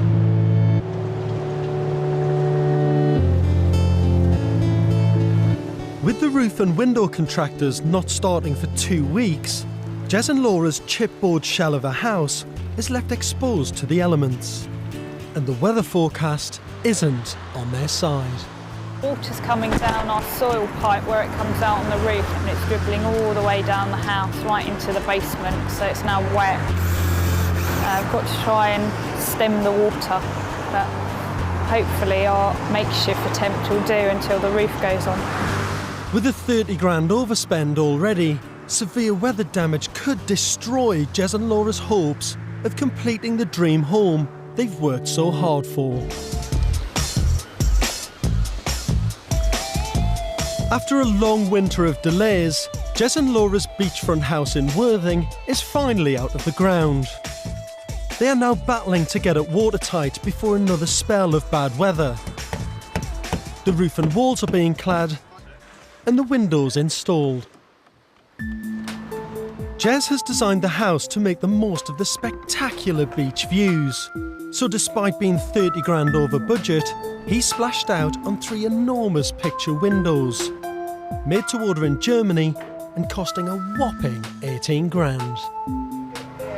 It's a lot of money. It's a lot of money. Is it no way it will go through the bars the other way round? Come in. Keep tilting it, that's it. Yeah, don't worry, go on. Right now. Oh my God. Joe, please don't fall. Watch my hands, Billy. Being by the sea, we need something that's got a really high spec. We paid for an extra marine finish as well, and we've gone for slightly thicker glass, so there's no distortion looking through the glass. So it all adds to the price, but if you're going to do it once, do it right. So it would have been it would have been horrific to have put plastic UPVC stuff in here, so yeah, really pleased, really pleased.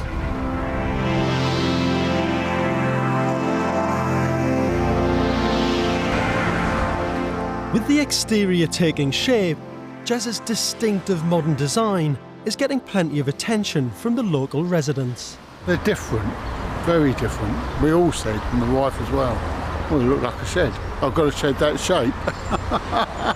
We've had some interesting comments, let's say, from some of the locals who don't believe it'll stand up in the weather, can't believe we're not using bricks, blot on the landscape, a few other kind of things like that. So even down to some of the elderly people threatening to throw stones at the windows, which is quite funny. This is something really special. Definitely an improvement. Ooh. They're very nice. With Worthing's residents undecided about the new addition on their shoreline, I've come back to judge for myself. So Jez, this timber cladding, yeah, it looks great, doesn't it? Yeah, it's come out really well. It really looks the We're business. very pleased with it. It's a beautiful timber. It looks quite warm, doesn't it? Yeah, it is. It's quite light at the moment, and it will darken down a bit with the kind of UV from the sun. And the windows also look fantastic. The top 2 floors will open onto balconies, and in the basement is the kitchen diner, which runs directly onto the beach. But at the huge cost of £18,000, I just have to take a closer look at the quality to make sure Jez has got what he paid for. Slides all the way along, so smooth. Wow. To go for a good aluminium frame system like this, yeah, well weathered, well sealed, well designed, well built. I was a bit dubious at the time because when we had the basement overrun, you know, we were thinking, oh, we're going to have to borrow a bit more money to take us up to the next levels. And then, you know, you look at the budget and you've got £18,500 on glazing just for these 3 front floors, and you're thinking, it's a lot of money. I know, but look where you are. I know. Well, this is it. I mean, we'll be over here, breakfast, doors open, looking out to the sea. It's the stuff of dreams. Yeah, that's totally what made it. The dream is beginning to feel within reach. Jez and Laura have made up time and are determined to hit their summer deadline, just 2 months away. They now have up to 10 contractors on site, installing plumbing and electrics and starting to fit out the interiors. And when it comes to interiors, it's all so easy to get carried away, especially for Jez, who's happy with nothing but the very best. I want to give him a gentle warning. You're quite a perfectionist. Yeah. You know, you like a high standard of work, and you've been pretty good through the whole build to make sure that this building is built well, and it is. But when it comes to, you know, tiling, kitchens, floor finishes, I can imagine you being pretty finicky, and they're the things that can take a long time and cost a lot of money. Yeah. How confident are you that you can bring that in on time and budget?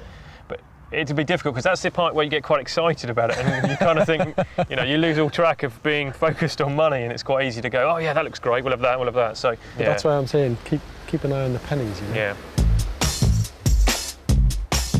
The interior design decisions start with the kitchen, and having waited 3 years to see his dream house come to fruition, designer Jez is like a kid in a sweet shop.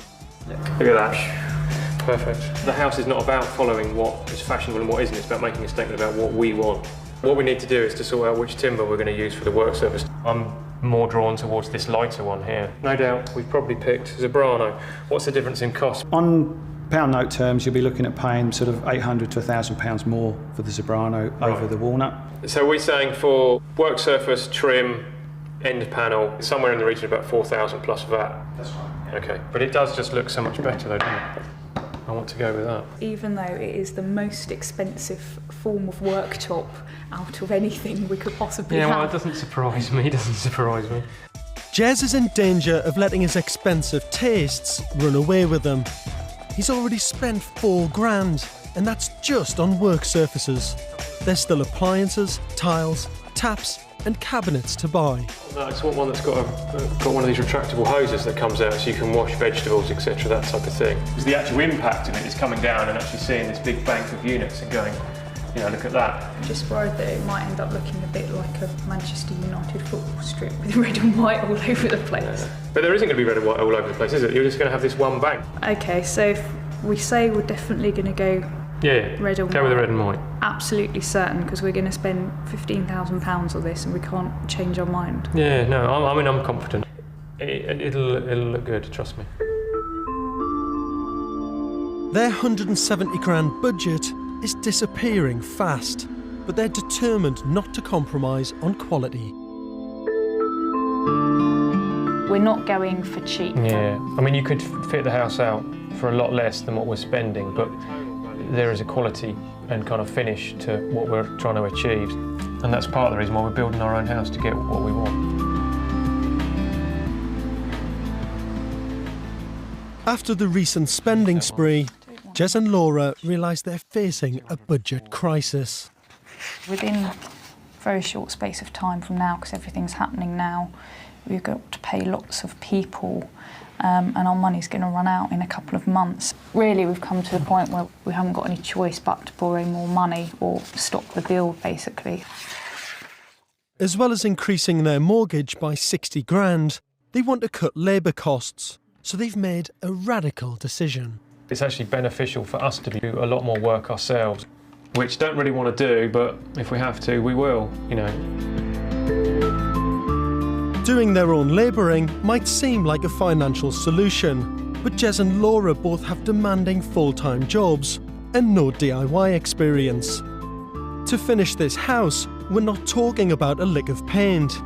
It needs plastering, tiling and flooring laid, bathrooms installed and a kitchen fitted. I think their decision to get hands-on could be a big mistake. You've got an incredibly tough few months ahead. I mean, you're going to be a barrister during the week and then a sort of chippy plasterer and whatever else at the weekend. The budget is at its limit because we're paying rent and a big mortgage, and we have been for well over a year. We do need to keep costs down and to pay people to do simple things like battening out walls, and that we could do perfectly easily. I think we'd be, you know, silly to pay someone a few £1,000s to do that in the week when we can go down a couple of weekends and do it. Isn't there a danger that there's a bit of false economy in you and Jez doing the work, though? Because you're not experts and it could take you a lot longer and take more time and money, really. I know that we have to do it because the sooner we're in, the sooner I'll be able to, you know, enjoy the house and the more money we're going to save. The DIY novices throw themselves in at the deep end, laying the underfloor heating.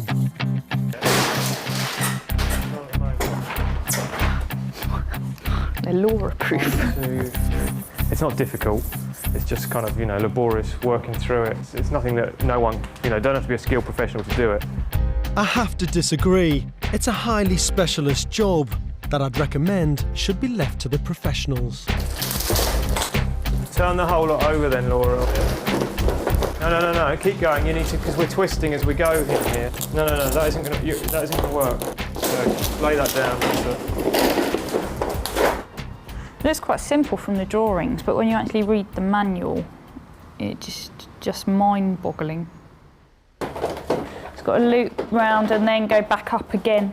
Only goes just into yes, the but I've got to go all the way up and back down again. No, it only goes to there and curves back according to the drawing. I can't see, I haven't got any drawings, do I? Well, I'm telling you, it only goes to there and curves back. I'm quite capable of reading the drawing. I know, but if you actually try and work out how many loops you've got to do on this, you'll see. Progress is painfully slow. I suspect they might be regretting their overspending, as the enormity of what they've taken on hits home. So I'd much rather be swanning around having lunch somewhere whilst other people did this, but we've got to help make savings wherever we can. It is hard. I'm absolutely drained.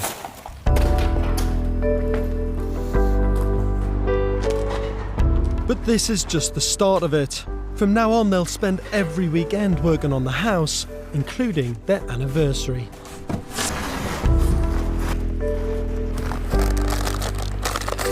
Right, well, seeing as it's our anniversary, have a crisp. You do spoil me. I know.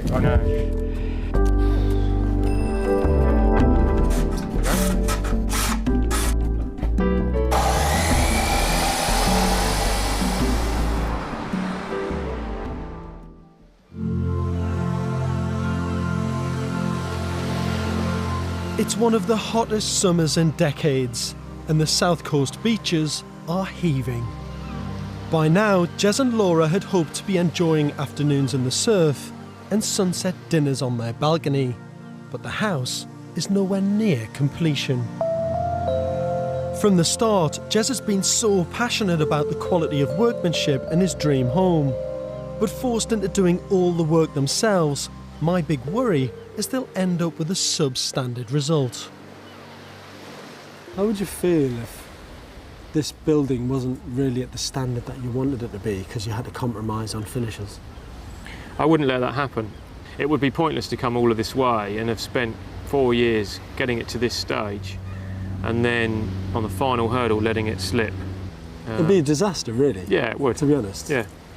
My worry is that it's in all those finishes where this house is going to sing and it's going to look absolutely stunning as long as it's built immaculately. And things like tiling, it's not as easy as it looks. But then every time you just look back and think, hold on, we built that. You know, there's a certain sense of achievement there and a certain sense that we can't possibly let this thing slip now because we're so close to getting it completed. Jez and Laura certainly have their work cut out, with 2,000 square foot of flooring to lay. They start with tiling the kitchen diner. At 15 quid a tile, they can't afford to make mistakes.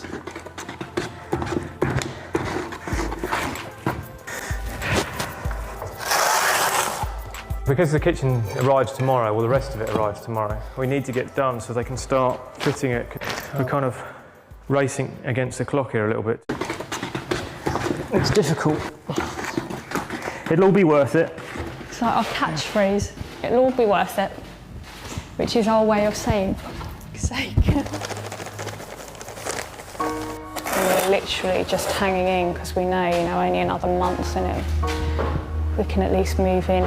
But it's getting hard now because we're just so worn out. I mean, we desperately want to live in here, Just want to live on the beach. So you kind of think, just that moving in is just what's driving it.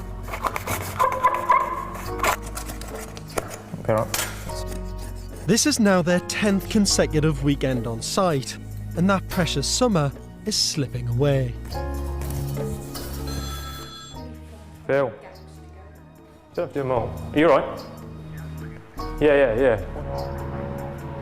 Speak to you later. No, that was just a friend on the phone to see whether I wanted to go kite surfing this afternoon. But, well, obviously there's a floor to continue laying. Where have they just come from? They were there and they've just come over here. Building their dream home has totally taken over Jez and Laura's life. When they're not on site in the evening, they're working extra hours to keep the money rolling in to finance it. We're not enjoying life living normally.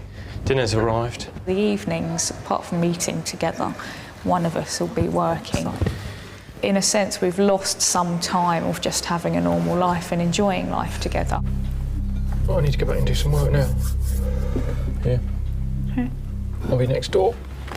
It's never going to be easy, otherwise it wouldn't be, unobtainable dream that we're trying to get, but it's worth the sacrifice. I think we're both sort of on the final legs, as it were, sort of hanging on in there, really. We've got so much to do on the house because we are literally slowly killing ourselves, I think. Week by week, the sleep deprivation gets greater. It's hard. It's very hard. Laura and Jez are so close to achieving their dream, but exhausted and at breaking point. They're in serious danger of falling at the final hurdle.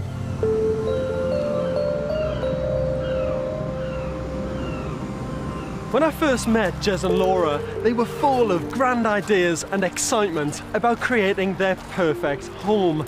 Now, their commitment has never wavered, but when I last saw them 2 months ago, they were absolutely exhausted with very little money left in the bank. I just hope that somehow they've managed to create the perfect home that they've worked so hard for.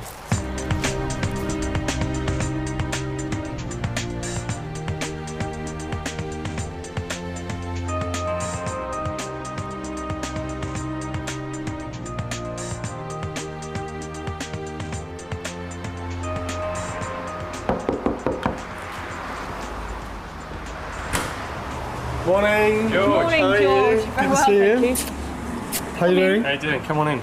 Wow. It's great, isn't it? Yeah. It's absolutely fantastic. Gobsmacked. We've done it, haven't we? You've done it. It's kind of like, my God, this is ours. This is quite strange. You know, you see that in the magazines and you just think, it does seem like a bit like a holiday home. You're kind of wandering around just like going, Yeah. Christ. One of my biggest worries was the sound from that road. But if you just listen, it's hardly there, is it? Yeah, you can't Hardly there can't really at hear all. It's almost like stepping into another world, really, and you shut the door behind you and you just have the beach. Now, the view is absolutely spectacular. But when you think of the number of people in this country that would just die to have a building in this position. I mean, even if it's pouring with rain or it's really windy, it's always beautiful to look at because it's just a changing landscape all the time. What about the balconies? Where are they? Yeah, a bit of a delay on the balconies. But they're in manufacture now, and they'll be here in a couple of weeks, and that's why we haven't finished the cladding on the outside. And then we can stand out in the rain, glass of wine, watch the sea whip up.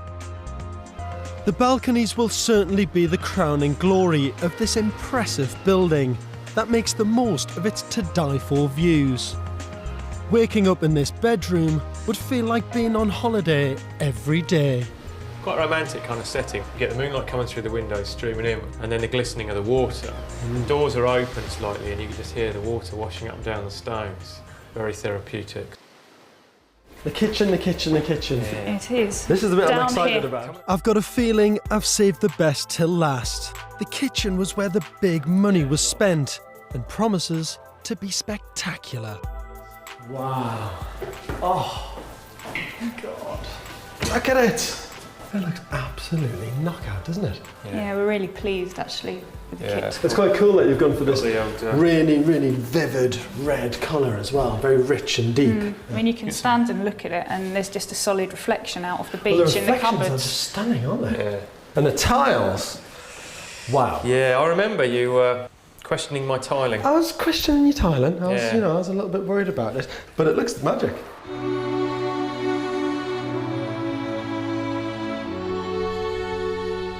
Jez and Laura's house is a triumph. The architectural detailing really works.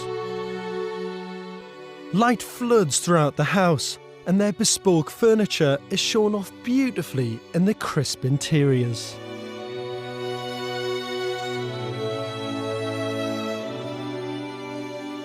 The result is an incredibly calming space to live in and for Jez to work in.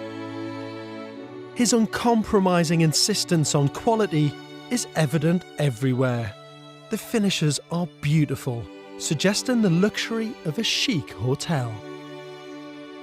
But I can only imagine what these top-of-the-range materials have done to the budget. So, The dreaded question. Yeah, It looks beautiful. It's finished, but at what cost? Your original budget was £170,000. Yeah, the total Fine. cost comes in at $280 for the build. 280,000. Which has been, you know, it's been hard because we've had to find the extra money basically. So all the spare money from the business and that we've earned into the house, savings into the house. This is how much it meant to you. Yeah, this is totally, you know, this was the goal. I mean, this has been 4 years since we left London. What's So- it like standing in here now, in this space? Yeah. I know, we're just awestruck with it really, but it's just like, the feelings are, you can't put it into words really. I mean, when you do drive down the road and you see down the side of our house and there's all the timber and it's all different shades and it just looks beautiful and it's just this feeling of, that's my house. Yeah. Oh, you almost think, wow, look at it, and then you have to go, oh, that's my house.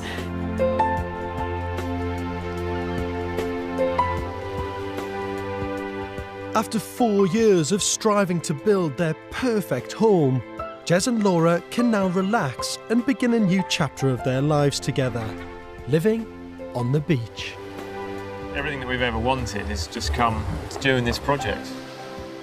It's what we wanted and so much more. The thought of just being able to walk along the beach every day is such a privilege. It will transform every Yeah. aspect of our life.